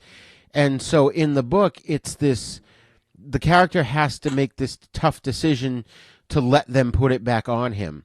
And it's really a major point in the book where he doesn't want to do it because it fucked with him so bad. And then ultimately he agrees to do it, and it ends up working out. But in the movie, the same thing happened, except they were like, "Oh, we got to put this back on you so that we can find out what the aliens are doing." He's like, "Okay," and then they do it again. It was just like he totally undermined that scene. So for me, if Fright Night was a book and the first one took a lot of great points and made it into a movie, but didn't do it all the way, and then the remake took other great points as well as some of the ones from the original movie, I probably would have a different opinion of it. It would all depend on the source material as well, whether or not, like you could say the original, well, there's a huge plot point in the novel that never happened that impacted the whole story. They fucking ignored it in the 1985 version, I would say I agree with your point there that the source material does make a difference, but something else. I'm eating. Do you mind? I'm eating. Do you mind? No. Yes, I do mind. Swallow. It's on my list. It's on my but list. What I was going to say was, yes, I think your point, and that's a good question, My-Kill. I do think that impacts a lot of people's perceptions of things. Like if somebody remade Jaws, we'd be up in arms, right? Except for the fact that Jaws is based on a book. Right. So there's that. So I think that there's a point there. Something else different about this movie is they really lean into certain vampire lore. They lean away from the shape-shifting, but they lean heavily into the needing to be invited. Yes. That was a big deal. Like literally the acting of was it Colin Farrell was really good. His physical acting I thought was fantastic because he's like getting close to the doorway and then he kind of like repulses away a little bit very subtly and all that stuff. And he's just kind of standing there in the doorway like, hey, come on, do you need any help with that? Come on, invite me in. And we're all like kind of on the edge of our seat, like knowing that now there's this game of cat and mouse going on. And I really enjoyed that a little bit more than just, oh, he has to be invited in by the owner of the house. Oh, anyways, we're going to diffuse that whole plot point really quickly. That's true. Because in a lot of movies, we learn that they need to be invited, but then it's just thrown by the wayside because somebody accidentally invites them in. But in this case, the barrier was maintained for a while. Yeah. And I like that he actually comes up with a very good solution. He's like, you can't invite me in if the house is destroyed, or you can't, like this doesn't work if the house is abandoned. Again, when he was hunting down Ed, I thought that was a really, really neat little point that didn't need to be said. They didn't really need to add that. They could have just have them running and be like, oh, well, I thought he had, us in the audience being all confused, but they chose to at least have a couple of lines that establish what he's doing and allow us to keep the rules of the universe in play, which to me, once again, I keep saying is my favorite part about most movies is when the rules of the universe are hyper consistent. Right. Yeah. I love that. That's true. There was one scene that was super disgustingly gross, and I loved it, was when Jerry gets run over and his arm is all busted up and you watch it heal back. I thought that was a fantastic one. Also, when the mom takes the for real sign, the realty signs, and stakes him with it, I'm like, thank you. That's a setup and a payoff that we all wanted to see because she's loading them up in the beginning, right? She's like standing next to Jerry, like, oh, help me load up these signs, ha ha ha, and they're still in the car, and then at the end he's about to bite somebody or something, and then bam, right in the back. Yeah. And he does but it has the same effect as the pencil. It does the same thing. He goes and into this like his physical acting was fantastic. I don't know if that was him as Colin Farrell or a stunt double, but that was disgusting because he was writhing in pain and he did not look human anymore at all. Yeah. Him in the background, it was like screaming in pain. I'm like, that's fantastic. That's so good. It's so disgusting and terrifying. But then the characters take the chance. Let's get the fuck out of here. There's no. It's not a shitty horror movie. Right. I like that. I think part of it is they're so used to being impervious to things that when one of these dumb humans actually hurts them, they're like shocked and physically hurt simultaneously. Yeah, that's true. So on a slightly different note, I thought, because I didn't want to forget to say this, but I just thought that Peter Vincent and that chick, I don't know if it was his assistant or his wife or his girlfriend or what, I loved their relationship. They were so friggin' funny because all they did was swear at each other. I thought that was pretty good. And another way for us to actually counter endear us to the character of like, this guy's a douchebag. We really don't like him. We're only here for his expertise. And then there's more to him. Yeah. I thought that was actually a really interesting way to address a character. I thought that was fun. He'd be like, can you get me a coffee? Get it yourself. Yeah. He called her a cow at one point. I thought that was rough. You stupid cow. Cow. Oh my God! I just died laughing. That's the small amount of levity in the film, Mike. As you said before, it was very dark and bleak through the whole thing. But those few moments were freaking laugh out loud hilarious. I could listen to David Tennant read the phone book. Yeah, no kidding. Everything that comes out of his mouth is like either intense or hilarious. Right. His acting, the looks on his face were really fantastic, and he really sold the pompous star, and then somebody mentions vampires and he's like, yeah, whatever, I have proof. Yeah, whatever. Looks at the proof. Oh shit. Yeah. It's real. It's fucking real. God damn it, not again. That was a cool moment because he sees the picture that Charlie took of Jerry's house, and he opens up his safe and he's got the exact same drawing as what was the item in Jerry's house. I forget what he said it was. That also to me adds to the world building because it's once again a different Jerry, and he even says you think you're going to walk in here with a crossbow and undermine 400 years of survival, very funny. And I'm like, oh, that's such an interesting just little tidbit of information that we can now collect about Jerry. I'm like, that's so cool. We don't need to know anything else. Why did he move there? That to me is actually the clue, and also the ranks thing of did his last nest get compromised? Did somebody hunt down his last nest and kill everyone but him? Oh, maybe. Why did he move here? He didn't have any ranks, right? Yeah. He's 400 years. He got nothing better to do than turn people. Why move to this town suddenly? It just kind of gives this vibe of there is way more than just this one-off vampire that we found. Also, not to mention, he just mentions werewolves casually when she shoots the silver bullets at him. Yeah. That to me alone is so much better than when fucking. Oh, it actually pisses me off at the end of the first Fright Night when he sees the red eyes. Fucking Charlie sees the red eyes. He's like, nah, I'm sure it's nothing. As if one vampire, it doesn't mean that there's a whole world of supernatural monsters out there. No, we got the one vampire. There's no more. Don't worry. Right.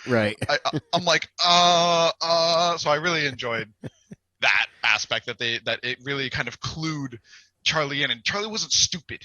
Right. I loved that. Charlie wasn't lame. He wasn't boring. Right.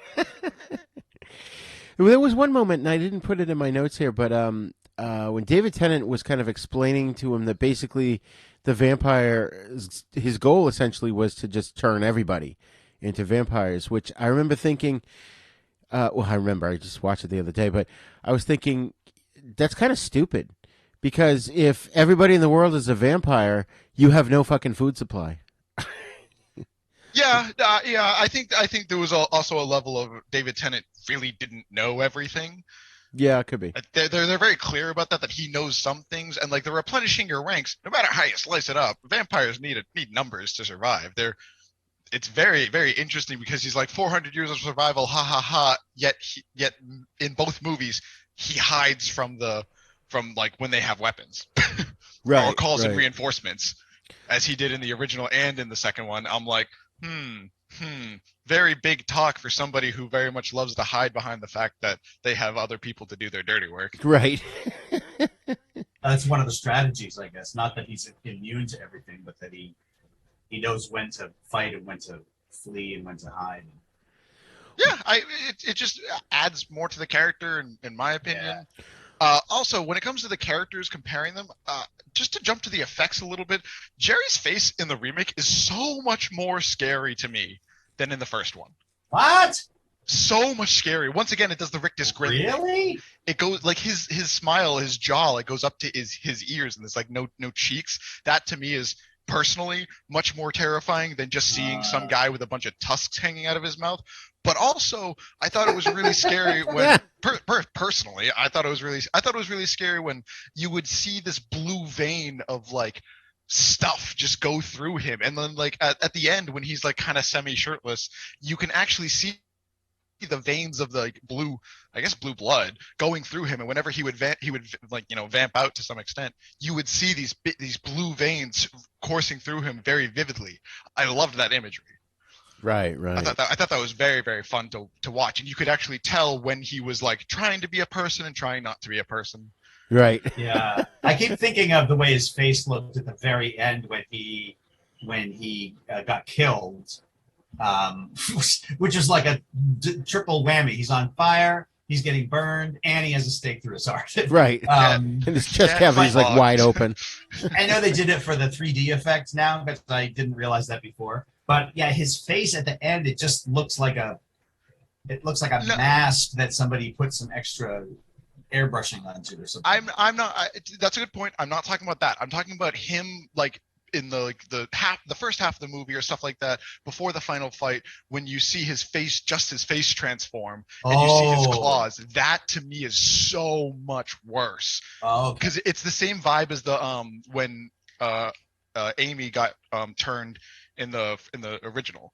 It's that same look of the mouth. That to me is just so much freakier, especially because the teeth look a lot more shark-like. Yeah. I thought that was terrifying. I'm like, I don't want it's like looking at a train wreck. I'm like, I can't take my eyes away, but this is terrifying. Right. Oh my God. So the scene where Ed and Charlie are fighting, this is the one I was talking about earlier, Spence, and basically Ed is down to 1 hit point, and he's constantly making his saving throws until Charlie finally hits a crit and stakes him through the heart. That's how I saw that scene. Because he chopped his arm off, he chopped him in the neck. I mean, he was down to 1 hit point making his saving throws. I see that. It's a funny point.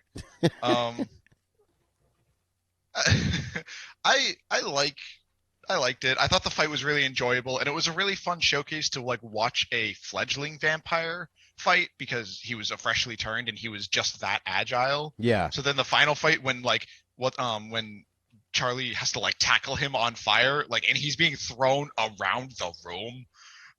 Yeah. That was pretty good. Yeah. Yeah, that was really good.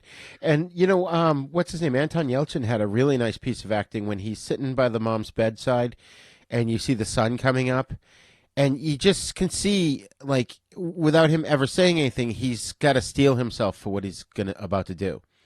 Because now the sun's up, he can go, and he's got to go stop Jerry, and he just sort of, girds his loins and gets ready to do it.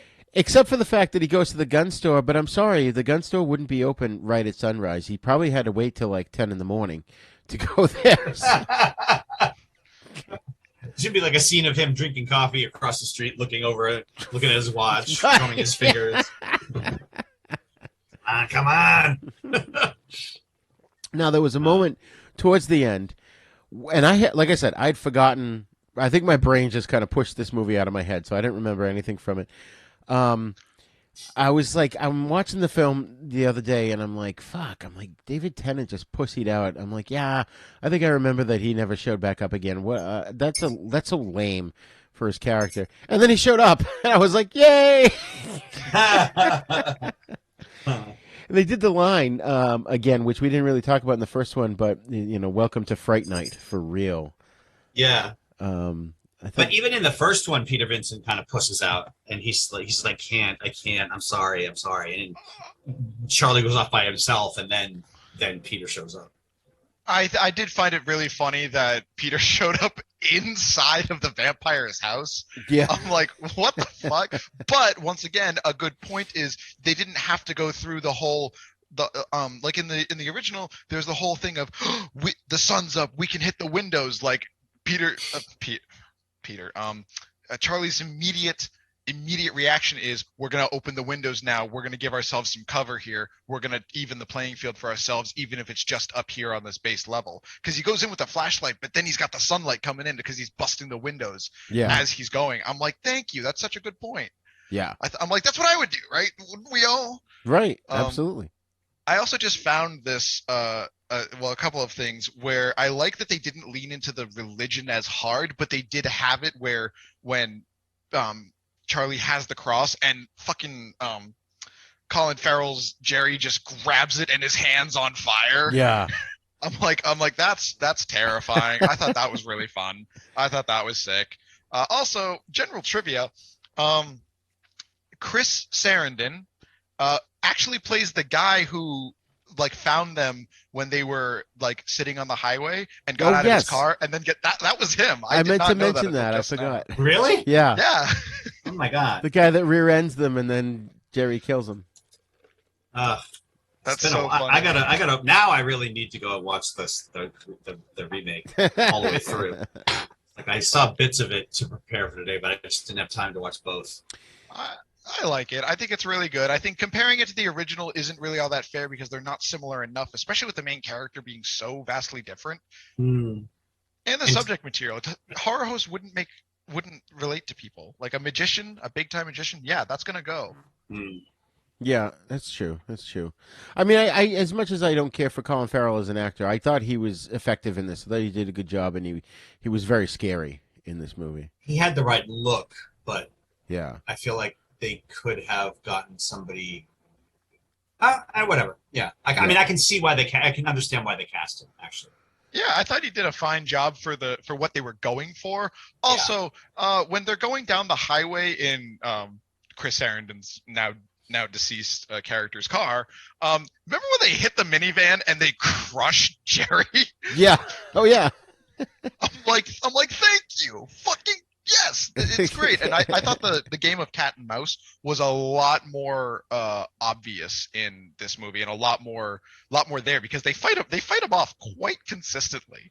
There's a few times in this movie where he comes after them in some way, shape, or form, and like they actually beat him and escape.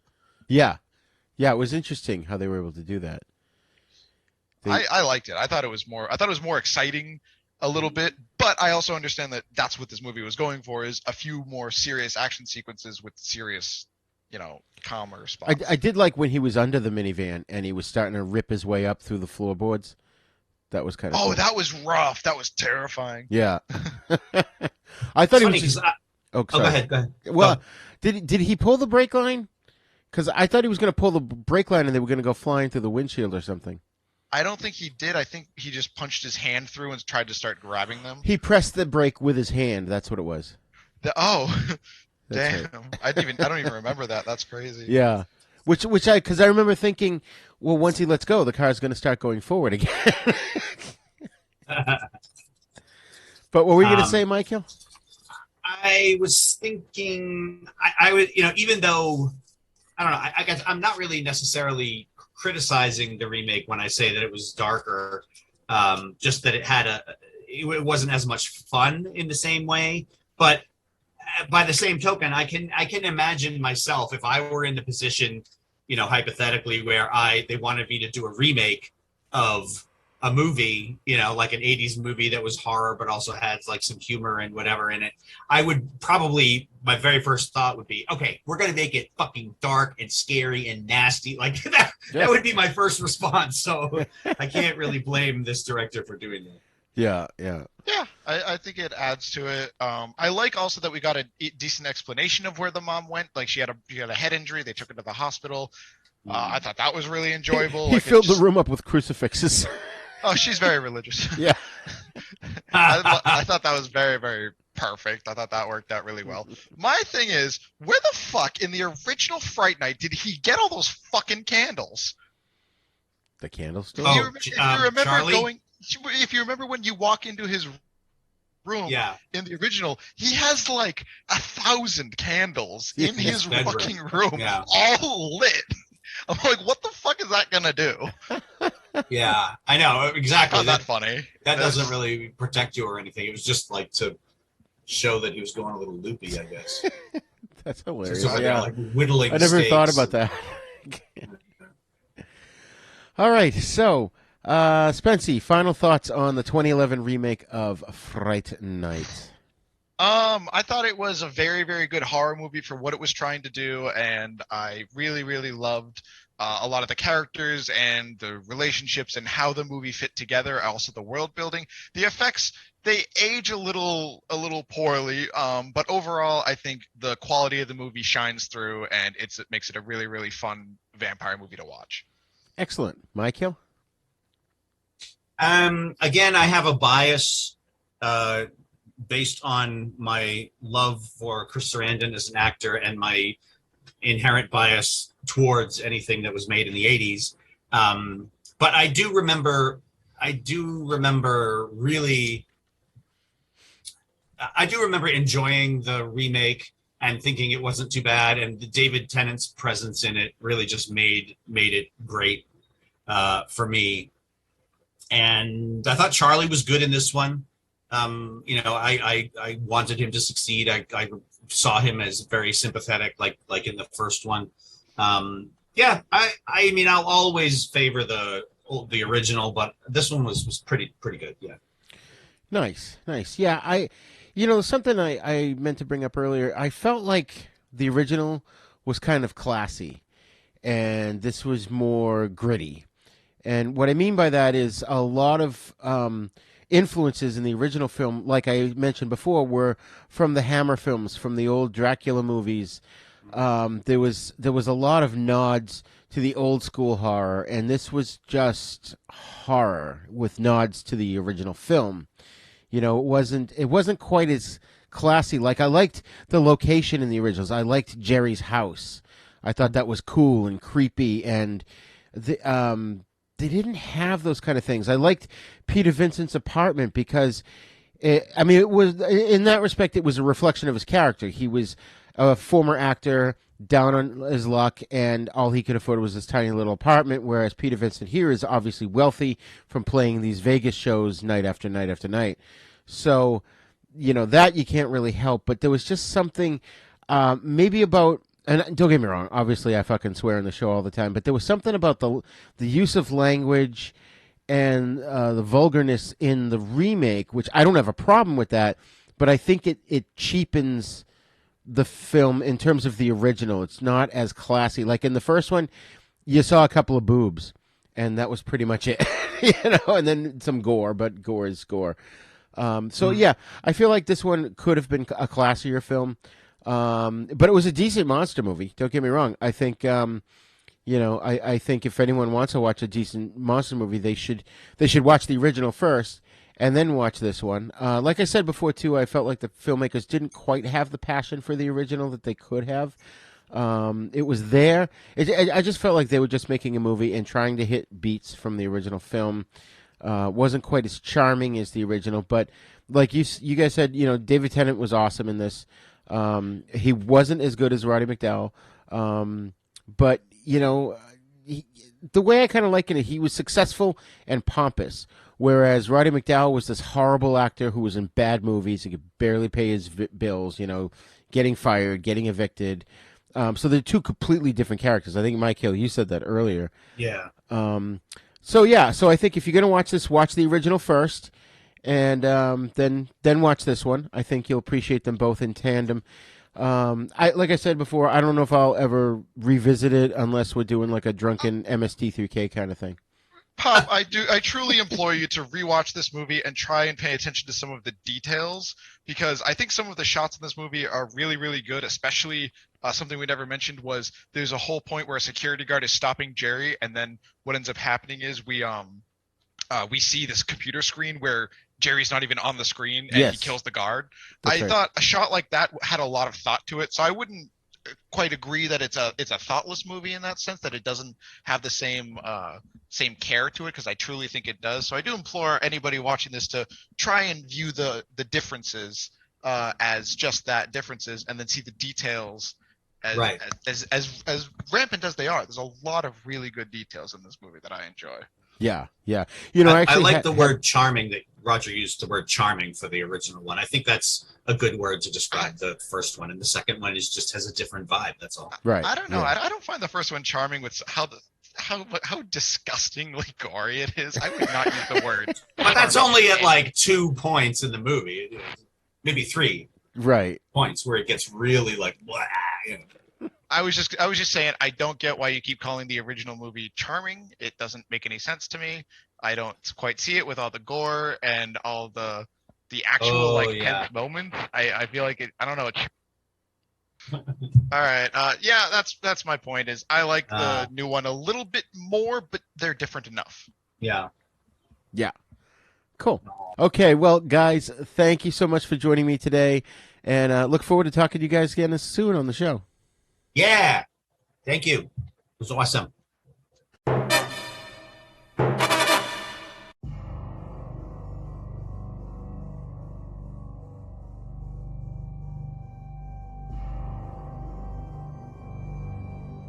Okay, folks, that's all the time we have for today's episode. Thank you for joining us for our special 2022 13 Days of Hallowtober event, in which we're discussing vampire films this year. I just want to briefly remind you that we've got a live streaming monthly series called the Fright Lounge, in which we discuss all horror media for seasoned horror fans, as well as those of you who don't know if you want to get into horror. We've also got a new podcast called The Cult Movie Lounge, in which award-winning blogger Robert Manell and I discuss all cult movies all the time. And here's, of course, our sister show, The East Meets the West, in which we discuss Shaw Brothers films and spaghetti western movies, all of which can be found at our website, Haven Podcasts, that's plural, havenpodcasts.com. And while you're at our website, be sure to click on our Patreon link and TeePublic link to help support the show. We've also got a YouTube page, so please go to youtube.com/user/UncleDeath1 and subscribe to it. And don't forget to hit that little bell so you get notifications when we put out new episodes. And of course, we want your feedback, so please email us at thenisnow42@gmail.com. And you can also join in the conversation at our Facebook Then Is Now podcast group as well. Then Is Now podcast is part of the Dorkening Podcast Network, so please check out the other great shows there at thedorkeningpodcastnetwork.com. That's right, folks. And all of those links, like I said, they're on our website as well as in our show notes of every episode. And we are on all the podcasting apps. So if you like our show, please go to wherever you download your podcast from and leave us a great review, because that bumps us up the list in the algorithm and helps more people to find us. Thank you for joining us today. Class dismissed. The Is Now podcast is intended for entertainment, educational, and informational purposes only. Sounds, music, and clips played during this podcast are the property of their copyright holders. All original content is copyright Jupiter Media.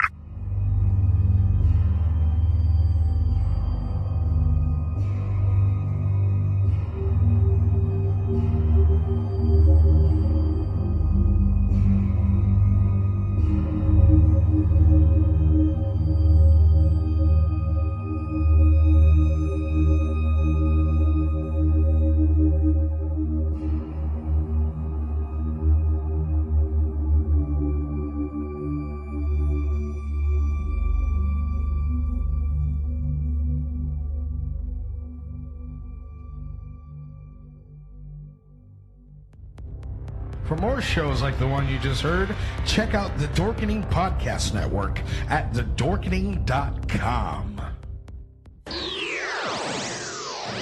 Also, Then Is Now podcast, of course, is a proud member of the Dorkening Podcast Network, so please be sure to check out the other great... So please be sure to check out the other great shows there at thedorkeningpodcastnetwork.com.